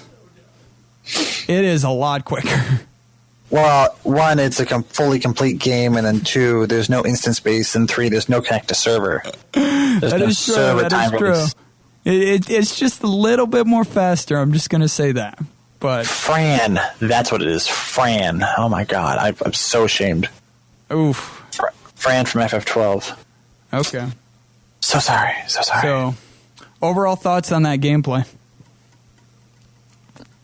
So far, I enjoy the gameplay. It's quick, successful, a lot of tapping. There's no overall complicated of like strategizing as much as possible, other than making sure you use the skills properly. But there's no having to make sure you dodge. There's no rolls. There's no special like systematic equations you had to figure out to get something to get done. Quick time events. That and like Magna Carta, like, oh, circle, square, triangle, triangles, up, square, circle, triangle, square, timed circle. Oh, if you're like you're doing oh my God. bulldoze or something with Sabin or something. Yeah. Yeah, it's very just simple, not complicated. Works very well for what is supposed to be a mobile game on a phone. Yeah, I've got and it no gets even problem. more simpler because we actually had released a new game for the mobile events. If you've seen on the previous UFF episode, we had covered a slight little news segment for the Final Fantasy Brave Exvius Tap, which is on specifically Facebook Messenger. No. I know. We may or may not get to that. Right now, it's not in the cards right now. But if you don't feel that this game is for you and you feel it's too complicated or it's too much, you have a problem with the load times. Oh, I do too, man. Hate the load times. Load times are crap. You can go to the Messenger for Facebook and play the game there, and it's the simplest form of essentially all you're doing, tapping. Nothing else, just tapping. And you get a side story to the overall main story of Brave Exvius. You understand the characters, you get a little bit of the dialogue, you do some boss fights. It's not the same. So it's even more broken down. It's even more broken down Okay. in a system because it's 100 floors, and every fight you have a maximum of 6 people, and you just tap. Just tap the screen. That's all it is. Yep. Something to get your fingers wet, just a little bit, to get a little bit of that taste, that little juicy taste of the game, if you wanted to play it that way. Yeah. So I would recommend it if you have anything but a rudimentary phone. And you got a lot of space on that phone because it's Oh yeah, this game eats data like crazy. Because I think now that we're done with it, or whenever it comes back and adds another patch, I'm going to take it off my phone, and it's going to free up at least 2 gigs off my phone. Yeah, it's at least 2 gigs. It's quite a bit. So, Yep. how was your overall feeling of the gameplay? Yeah, I have no problems with it. Maybe any problems that I have could probably be chalked up to how bad my phone is. I cannot specify, something that's in the game itself that I have problems with that could not be my own fault with it. I think it's 10 out of 10. You no do have a problem. cheap phone. You I do have a cheap phone. So that was running against you the whole time. Yeah, so I cannot say anything negative about it that would not be caused of my own error. So 10 out of 10. Design. Before we get to that, there's this little side segment I thought was really helpful in this game. As with Brave Exvius, they bring back old summons and visions from old games of the main series into this game. Not just the main characters and their side characters, but also bosses. And in many of these games, they covered very unique bosses that I thought were very, very unique and were the major walls to the game. Such as Living Flame from FF3 and FF4, Guardian, which is it was like a little knockoff to an old FF8 boss that you fought in the Rocket Factory. The AT-8. Yeah. The also mechanical spider. XATM 092, which is the mechanical spider from 8 in the first island. You fight him in a staged fight going down from specifically an electric tower other than a radio tower. Yep. Kind of fun. You also, in Mysidia, in the name, you get to fight the Demon Wall. Yep. Old classic from FF2, FF4, FF6, FF7, Demon Wall. You also get to fight Biblios in the Magic Library, just like in FF5. Yeah. I believe those were some unique bosses that I thought were of note that you probably would have enjoyed fighting them against. I wouldn't say I enjoyed them, but I like that they're there because they just were, another wall specifically to me. But I enjoyed that they were in there. I swear Chocobo Eater was in there during one of the boss fights too. Oh yeah, he was in Cardosis? Something with a K. Anyway, he's in there. Moogle Eater is one of the enemies to fight. He's got 7 different variables, but he's the same character nonetheless. As movement leaders in the game. But I thought they were a great little highlight if you're, like me, a great fan of FF and like the nostalgia piece of them putting both visions of the characters from the old games and bosses from the old games too. There's a lot of references in the game. Yeah. Essentially, later on, we might get more references of more games, and I look forward to talking about that later on in the game. Yeah. All right. Did you want to go on to graphics, or do you want to continue on with a break? We could just go straight into design. All right, let's go on design. Okay. I've got problems with the design. Ooh. I do. It's a mixed bag for me because I enjoy the bottom half of all the sprites because of the details that's on them, but the top half aren't doing nothing for me. I do not like the faces. They seem rudimentary. Don't like them at all.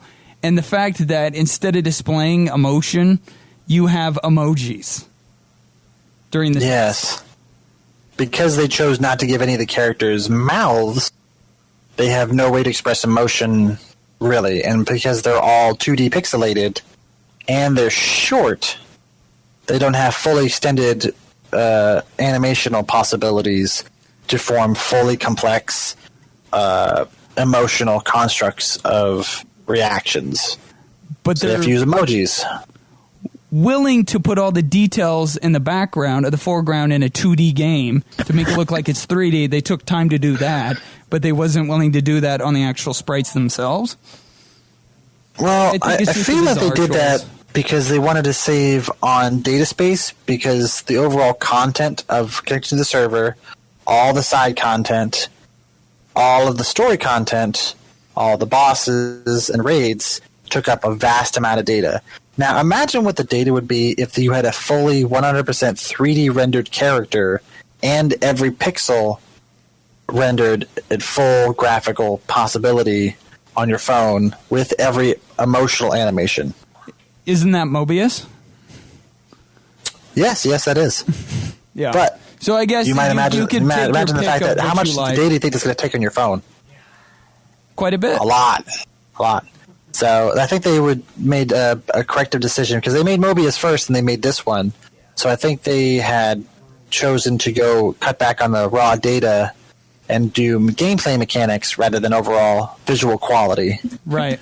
I can't get over the emojis. I think you could write the story and display characters' emotions quite well. I actually think the instance on the island with Jake and what happens there, I won't spoil it specifically. I think that part was told decently and didn't need to have the use of emojis to specifically pertain to the emotions that are going on during that time. Oh, yeah. I just don't how many think times do you think like the game parts. gave you a lot of thumbs-up animations? Right. Did you like the thumbs-up animations? Because I feel like that came up way more often than necessary. Way more often than necessary. Yeah. But, yeah, the emojis, although a gimmick in itself, didn't really help the design of your feeling in the story. Yeah. You didn't really feel fully enclosed in the story. It felt like you're watching a cartoon in a sense that it's... there's nothing wrong with a 2D side-scroller cartoon, but you're not in a 2D side-scroller cartoon. You're in a fully rendered, fully detailed game world with instance parties and animations. And you chose to go the cheap route. Yep, it deters me and pulls me out a little bit. I would have rather than spend more time making like hundreds of thousands of animations and just have like Scott Pilgrim versus the World kind of storytelling, where Scott Pilgrim doesn't have a mouth either, but they spent so much time on the animations, they could make him bend over and extend every digit of his finger and like move every arm and muscle, and he could do any form of emotional graphics. Right. They could, and I think they chose to go a little bit the cheap way. Right. And I believe there's a lot of the teardrop emoji as well, pertaining to either being like flustered distressed, or crying. flustered, engraved, sad, depressed, confused. Yeah, and you could easily do that with actually telling it a lot better.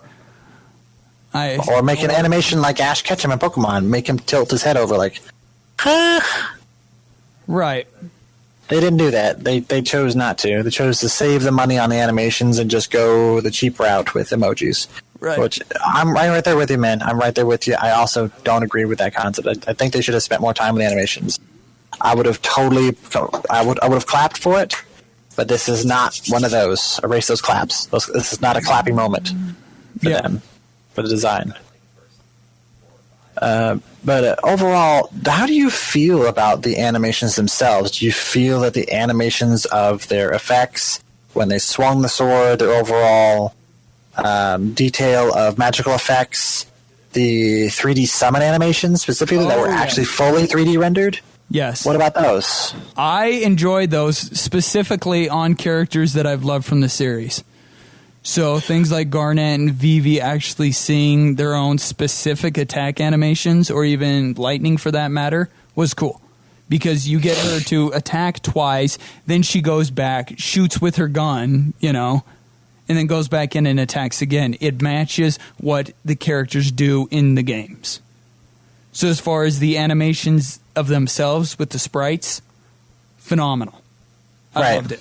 It was very cool. But again, the animation of themselves and their overall mannerism is only half the game of their character development. Right.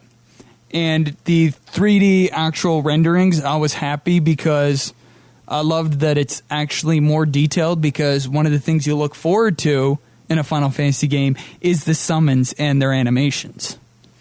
So and that massive damage potential. Right. And so it is a treat to see those things for the first time, or in some instances again and again and again, and to actually see that they are completely different from anything else in the gameplay, instead of just like a little summon orb and then they show up out of nowhere, small scale, and do their damage, but it's not that cinematic feel to them.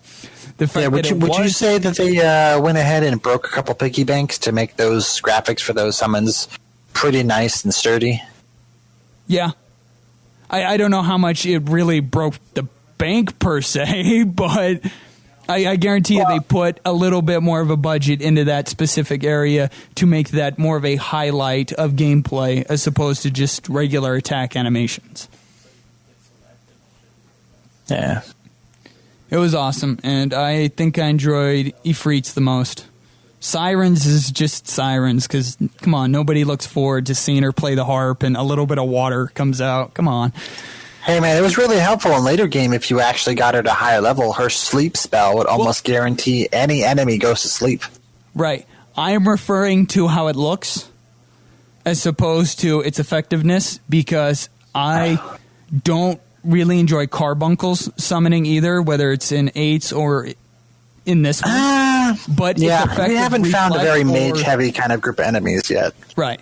Or I believe Ruby Light in 9 when you use Carbuncle. Its effectiveness is great. I just don't like how it looks. I don't. Oh yeah, the fact that it only lasts one turn. Right. One. Yeah. I just if like. It was the entire rest of the match, this. Great, but no. Yeah. They cheapened his ability by only giving it one turn. So the monsters, such as like some of the final bosses, would spend 4 casting spells on 4 different magics. 2 of them wouldn't get through, but the last 2 would. Right.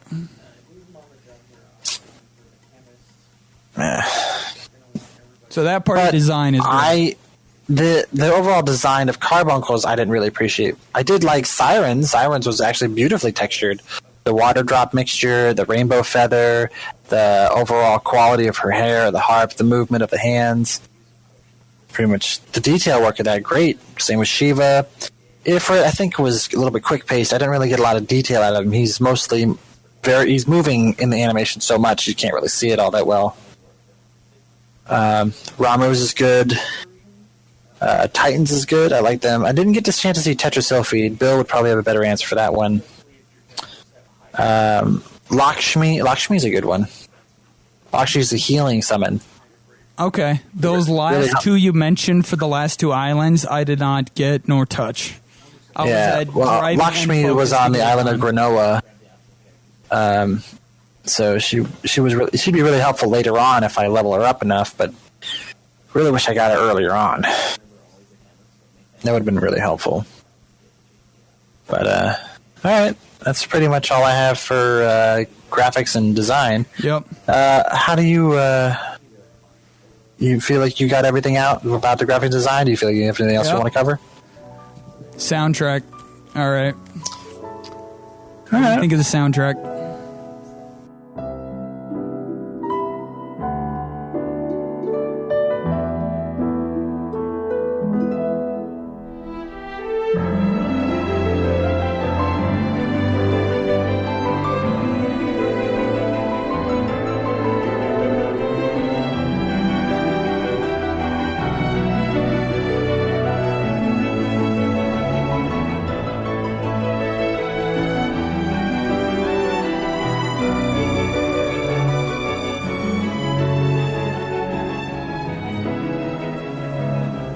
And we're back, folks. Sorry for the little bit of delays. We're just contemplating the existence of the FF universe in all of our little minds.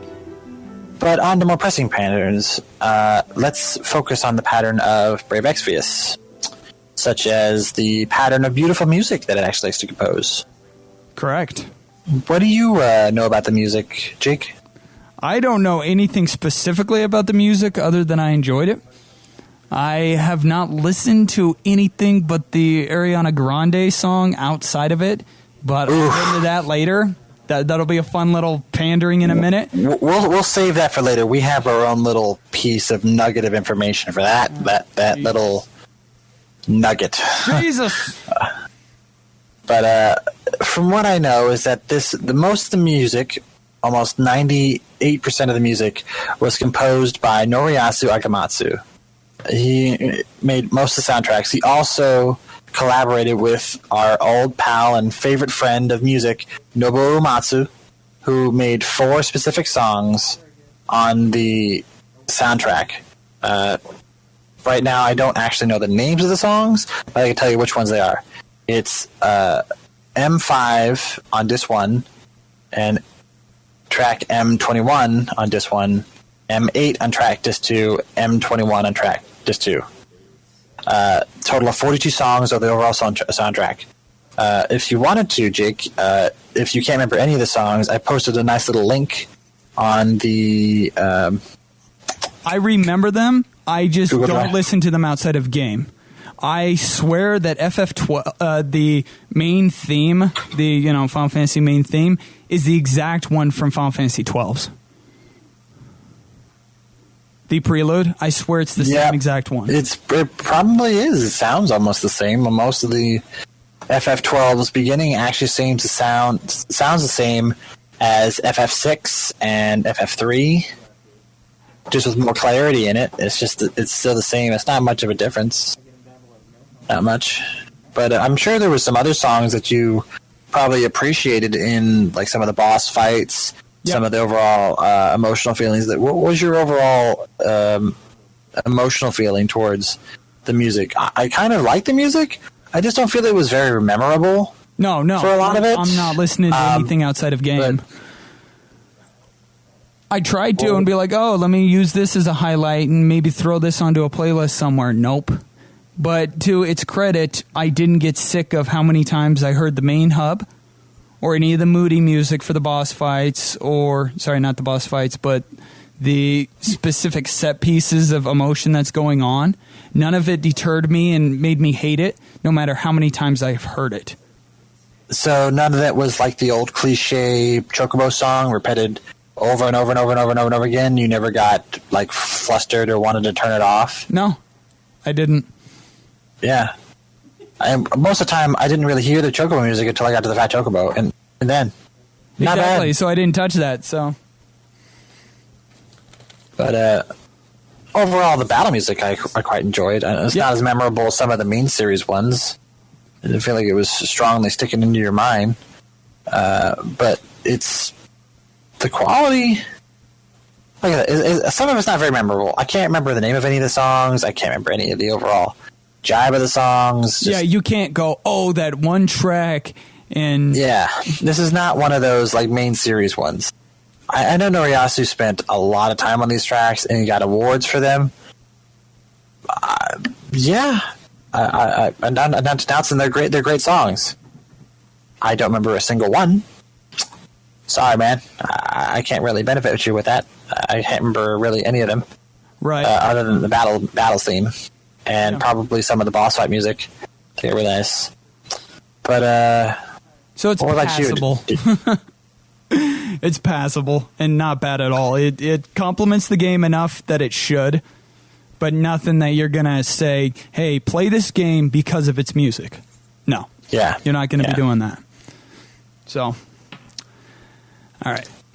So, but I'm sure you probably want to get into this right about now, but there was a very specific set of music that decided to pop into our ears one day when we turned on Brave Exvius and saw this nice little rabbit-eared announcement from SE that they were putting in Ariana Grande into the game. Bizarre. I was a little bit downtrodden and confused that they put her into this game. What was your overall reaction of hearing the news? I was perplexed about it, but I didn't really have it enough. It isn't a mainline FF. It's just a mobile thing. They're just trying to push it to bring in new people.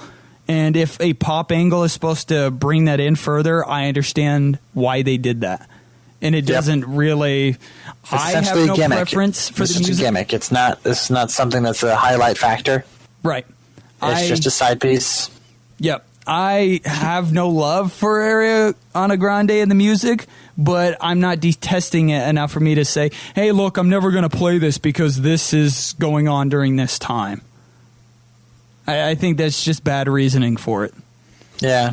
So I'm like hit or miss as well with her music. She's cute sometimes. Other times she's quite annoying. I don't hate her. Just not all that big of a fan, really. Right. Did you listen to the song why Touch Square It? would even think about putting her in there, but I guess because she has like 200 million people on Instagram following her and over 30,000 followers a day from Facebook. Okay. I guess as a gimmick to pull her onto the Final Fantasy train. Right. Which, great for Square. It's a good way of using a pop star to meet that end goal. Right, yeah. They're just specifically targeting a demographic to try and bring into this game. Which you could say is the cell phone generation, right? So. Pretty much. But speaking more on the music as a whole and taking Ariana Grande into the backs of our minds and into obscurity that we'll never see her again. Oh, you never listened to Touch It? No. All right, well, no. I listened to it, all right? And musically wise, like the actual score itself going on in the background is good. And the song itself, I have no problem with per se, because I understand it's a pop song. And okay, it works. It's not bad. But was this the song that was in the recent Ariana Grande dungeon? I believe so. I don't recall, but it's part of Brave Exvius' soundtrack. It's called Touch It. And I think it's pretty bizarre, the lyrics pertaining to a Final Fantasy game, and she's like, "You're never going to touch it, touch it." Oh, my God. Yeah, I don't know, man. I think Square has like this minor closet pervert problem when it comes to just chibi cartoons and fan service. They also got these little items in the game called ghost flies, and Jesus. Pretty much penis-shaped things. Are you sure that they're specifically penis-shaped, or is it just your mind working it that way? I mean, come on, man. Seriously. It's a fucking dildo, all right? I'm not gonna lie. It's straight up. It has a tip. It has a phallus. It has a shaft. It has scrotum. And it has balls. Black. It's big. I don't know if it's going to fit anywhere. I don't know. I don't know. There is cringy parts to the song where it's like, whoa, whoa. Like, oh, God, is that necessary? But It could be a worse song to listen to.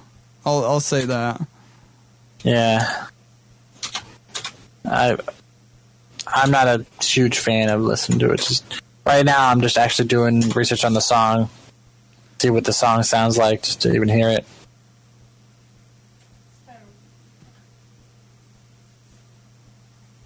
Not really. Not really caring for it all that much.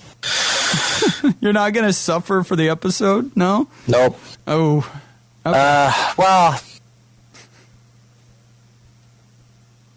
listen to this. Is just, it's got that poppy quirk. I'm not really like it. And the sonatas.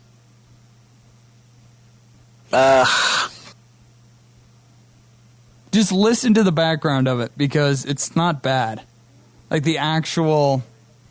Honestly, it just sounds like she just wants to get laid so bad. I know. That's all it sounds like. That she just wants somebody to touch her.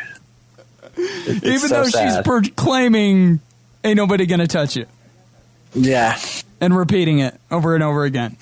It's so sad. So sad. But on to a more nationally known music producer and person who actually cares about their overall connection to games, an actual game music designer. Do you know anything about Noriyasu Agamatsu's work? Any of his extra work in other genres? I believe he has a little bit of an anime background. He does. He does have a very strong anime concept, and he has some other very widely known video game franchises that he's worked on. Some anime, if some of you are strong anime fans, I believe some of you are out there. He has done works on The Blessings of Campanella, Bodacious Space Pirates, Idolmaster Cinderella Girls, Guy Ray Zero, Girls Bravo, Kitty Girl, Moe Ken, Rosario Vampire, Symphogear, Udano Prince Sama. Probably only like maybe one of those. Some game ones that I'm sure some of us have already known. He's done works on Brave Exvius. Wow. And he's also done works on another sort of Square Enix game that's RPG related, but I don't know if we're going to get to it in the show, but Chaos Rings. Have you heard about this one, Jake? No, I have not. It's in this Square marketplace right now. It's an RPG-based game, but it's not set in any Final Fantasy comparison world, so I don't think it's up for debate for us to run on that on the game. But another one, probably one of my top favorite series that he works on, is Wild Arms. It was one of my old school favorite games of old Western style RPGs where you was in guns instead of swords and knives and magic, so guns and magic. It's a really nice concept. And also Little Battlers was another one he played back in the old days. And that's pretty much it for music. Do you have any other thoughts on music? Nope. I think that about sums it up. All right, so do you want to get into this little quiz thing, or we're going to talk about the reception and its legacy over in Japan? Oh, yes, right. I totally forgot about that. I'm so sorry. Them and their mobile games. Yeah. Let's talk about reception real quick. The overall reception of the game is actually quite positive. Not extremely positive, but quite positive. It had a score of 75% on Metacritic. TouchArcade.com awarded a score of 3.5 out of 5, saying it was worth a shot if you're a fan of Final Fantasies. But in trying to stretch it out on two different camps, I fear it may not entirely please either, since it's both mobile and a Final Fantasy.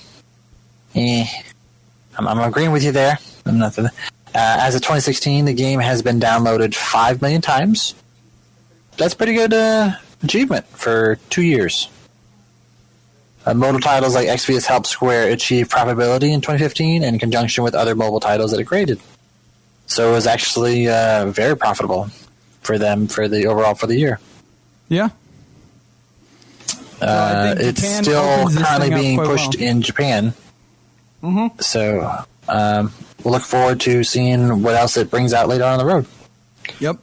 I think they're probably going to do another season or two after this, as long as the downloads keep going up. I think it's going to keep on bringing more and more story content. Yeah, I am curious on how they're going to continue on with the story, because they're getting up there. They're running out of bad guys. No, you could always bossception another one in and again and again and again. You could just make the thing endless if you set it up the right way. Doesn't mean people are going to like it, but you can easily do it. Just set it up the same way you set up the Hesses to overtake the Veritas, and then say that there's another hierarchy that are higher than the Sages, and then work your way up from there. Oh, that's just so cheap. They shouldn't do that. I guarantee you it's cheap, but if you want to expand the content that way, that's all you got to do. Yeah, just make another set of bad guys, because I'm sure we have to go fight Aldor at some point. Right. So kill all the people in Hess, and then probably go fight Aldor. So probably, yes, that's probably going to be a 2-season kind of game. Yep. So it'll definitely be alive for quite a bit of time from here on out. So I guess look forward to us reviewing a whole bunch more of this game when it comes out in patches. I'm sure UFF will cover the updates we'll offer to you on a regular basis. So keep checking on the forums at uffpodcast.com, at Geekdom Entertainment. Do you want to cover that quiz now? I think it's a little bit time for a little bit of quiz and test our knowledge. Do you feel like you want to test our knowledge today, Jake? No, but I guess I have to. So, well, yeah, somebody worked really hard for this. I'm pretty sure you want to actually give them just a bit of the doubt, just at least try it a little bit. Yeah. Just move those brain muscles in there just a little bit. Actually make some work into this game. Okay. I guess so. So I guess we want to get quizzical, huh? Let's get quizzical with Metunnica. Yes. Quizzy Wizzy, let's get busy. It's time for the ultimate Final Fantasy Brave Exvius quiz. Pitting the wits of Krinital versus Jake the One.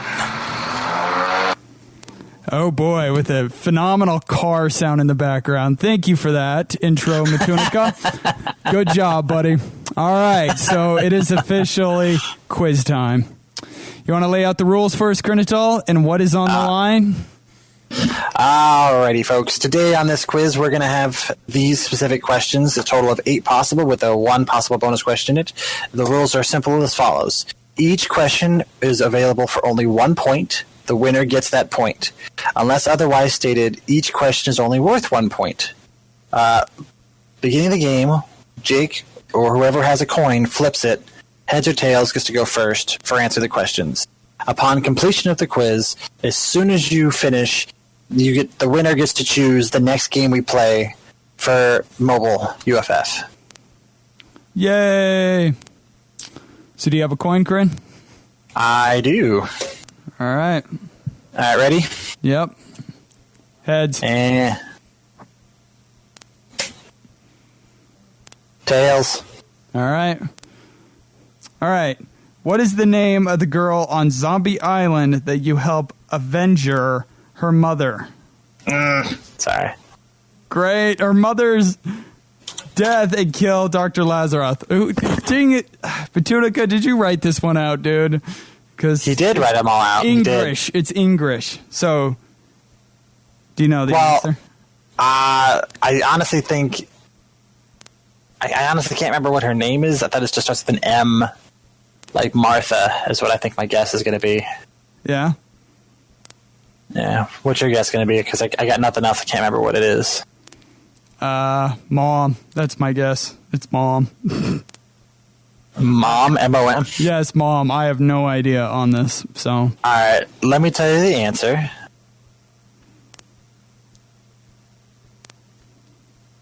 Emma.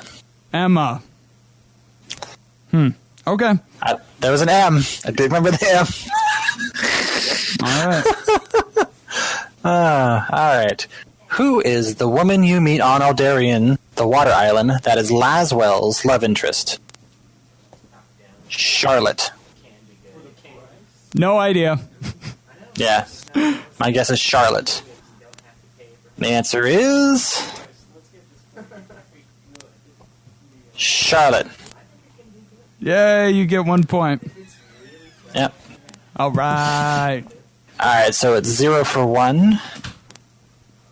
Jake, next question. Which current Final Fantasy game on the global version of Brave Exvius American are not currently available? Yeah, you get to go first. This question is like perplexing because it's like trying to figure out, is it like which current FF game, I assume it's between 13 and 15 right now, is not available to play. There's no available characters, there's no content in there, nothing to play. Right.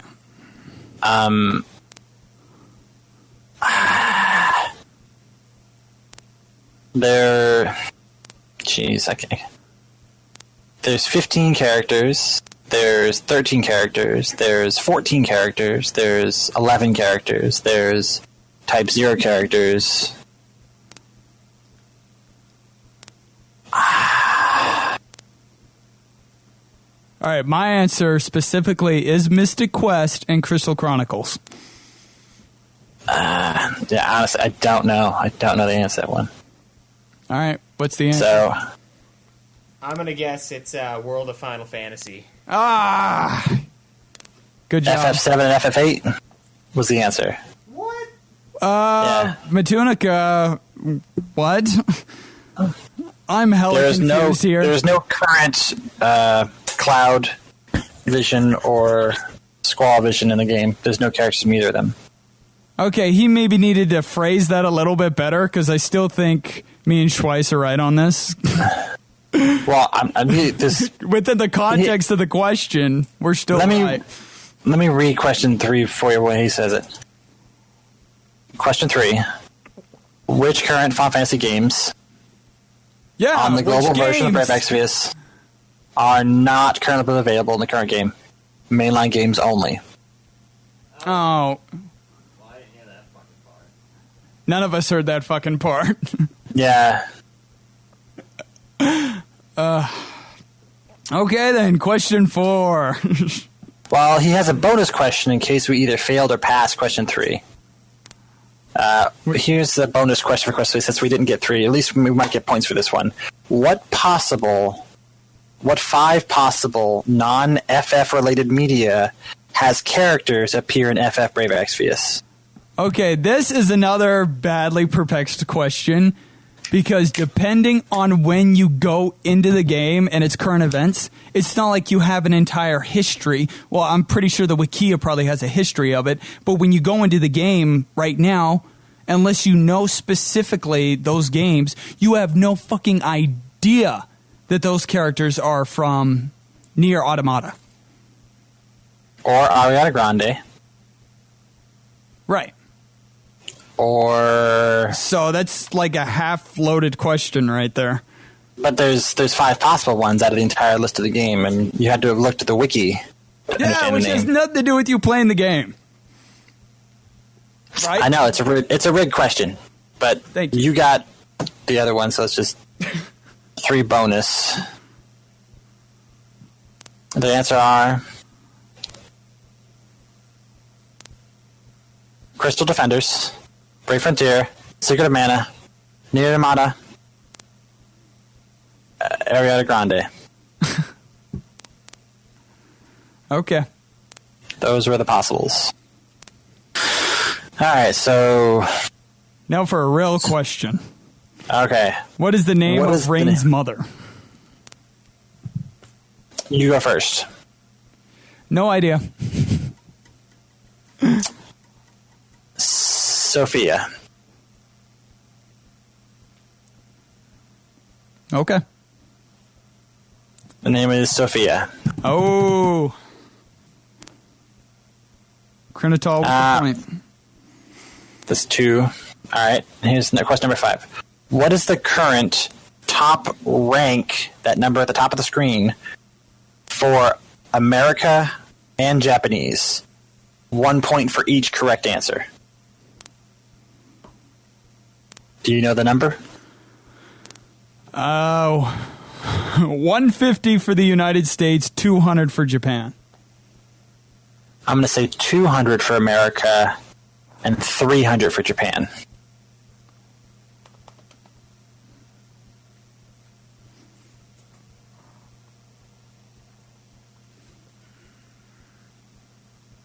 And 150 for 150 American, and then 200 for Japan. Yes! So, Jake, you get the correct. All right. Next question. What was the location for the FF Brave Exvius Fan Fiesta event in America? 1 point correctly for the answer, and 1 bonus point for another location around the world.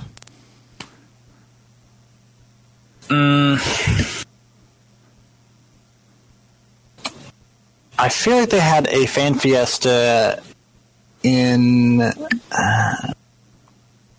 New York for America, and then the other one was in Germany for another location around the world. Those are my guesses. Yeah. Is it specified to Japan? Well, the first one there was only one in America, so far. But there's others around the world. They've done 4 so far. Okay, I'm just going to go with Japan on this. I'm going to say it was... Where do you think in America first? Los Angeles.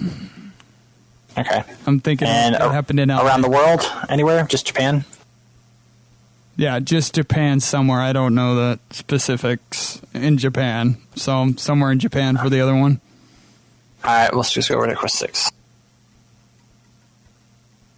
New York for America.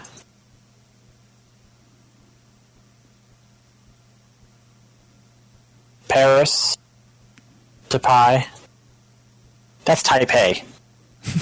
Taipei, dick. Hold on, I missed one. This is New York, sorry.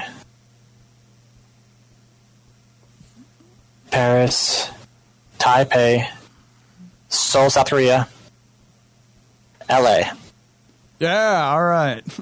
Hey. How can you have like a major U.S. event and it doesn't happen in L.A. as an event? I mean, come on.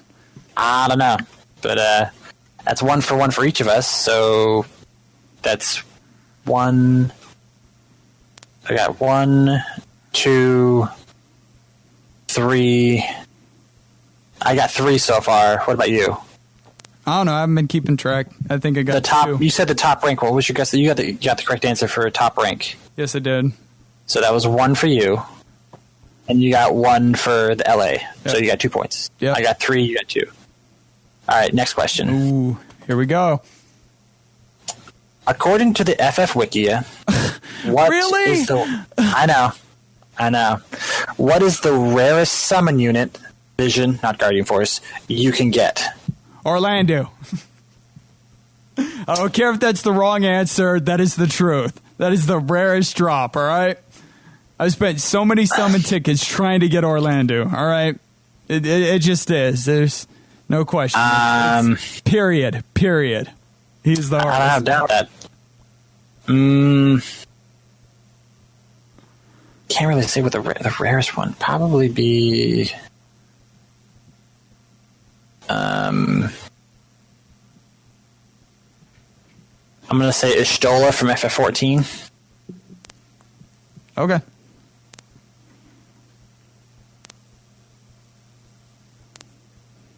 And the answer is Vivi. Yeah.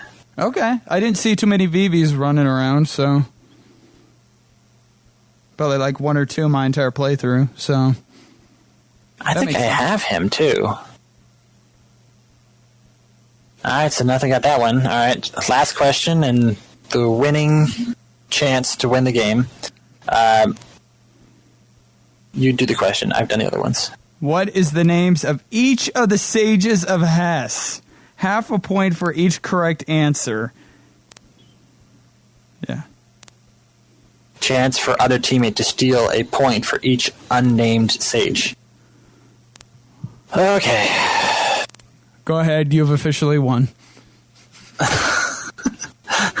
You don't even want to try? Dude, I have no idea. All right. Take a shot. Just take a shot.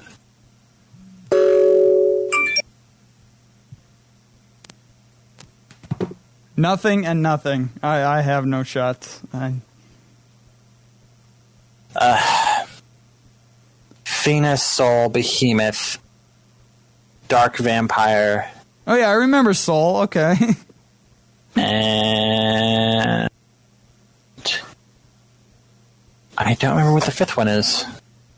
Or any of the other ones. Do you remember any other ones? Nope. Alright. Question 8.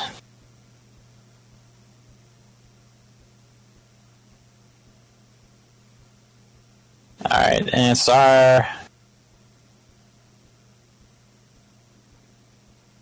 Dark Frina, Dark Elf, Bahamut,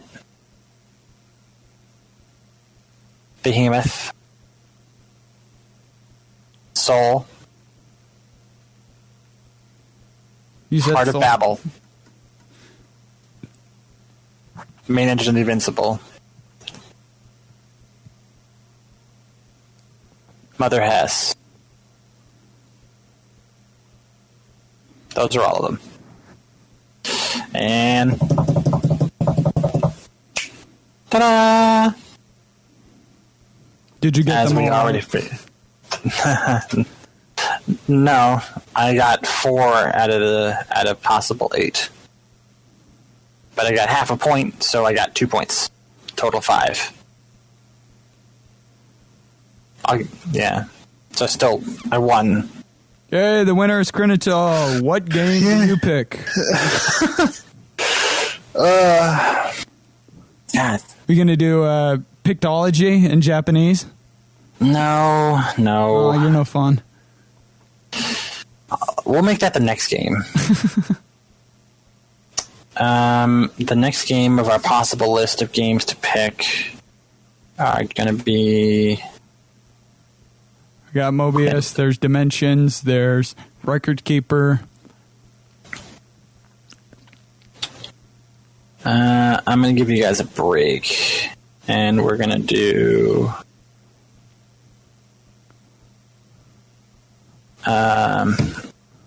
what is this one? Final Fantasy Dimensions. All right.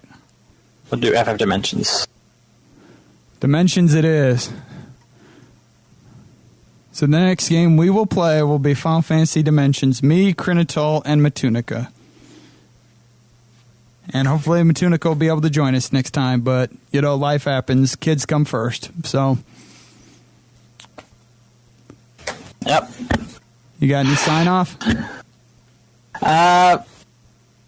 Well, folks, thank you for being with us for this wonderful edition of Mobile UFF. You can find me, Krinital, at Krinital on Twitter, Krinital.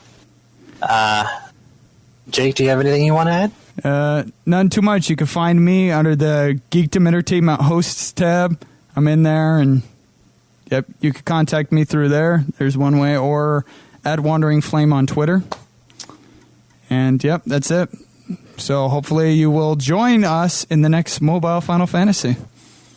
Because I heard Dimensions is pretty good. Seeing you guys us review Final Fantasy Dimensions. Alright, folks. It's fun talking to you. Until next time. Muff on.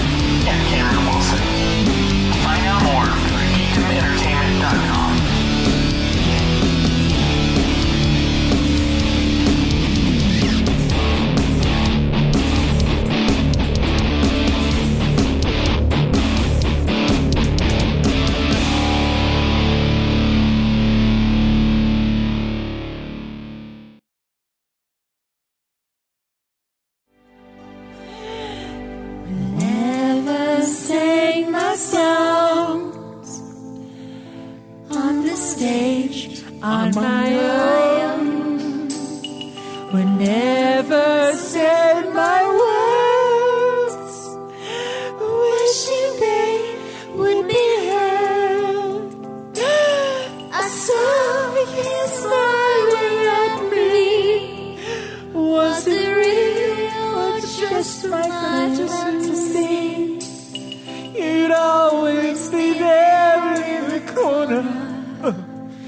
of this tiny little bar. My last night here for you. Same old songs, just once more. My last night here with you. Maybe yes, maybe no. I kind of liked it your way. How you shyly placed your eyes on me.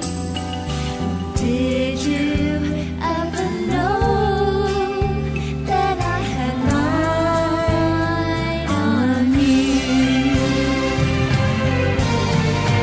Darling, so there you are, with that look on your face, Look at me. as if you never heard, as if you never down. Shall I be the one for you, who kisses you softly but sure? If from its shore, then I would know that you are no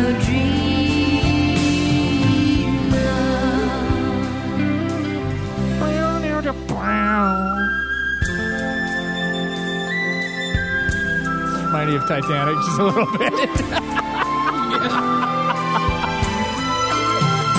The Chinese knockoff version of Penny Whistle.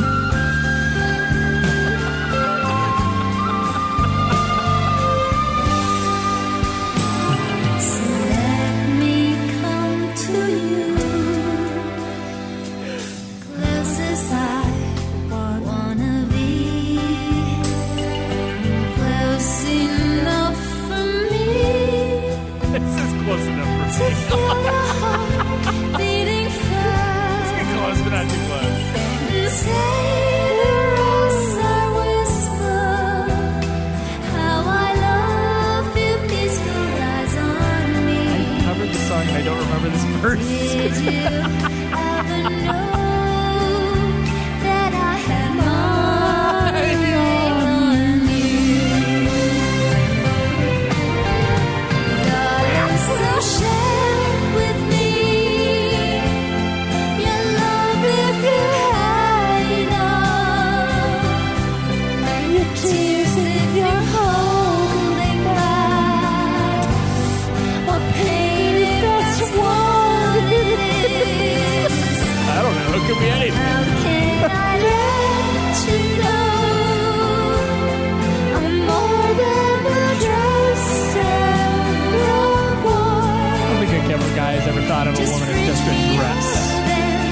You would know A pair of tits, maybe. Not a dress.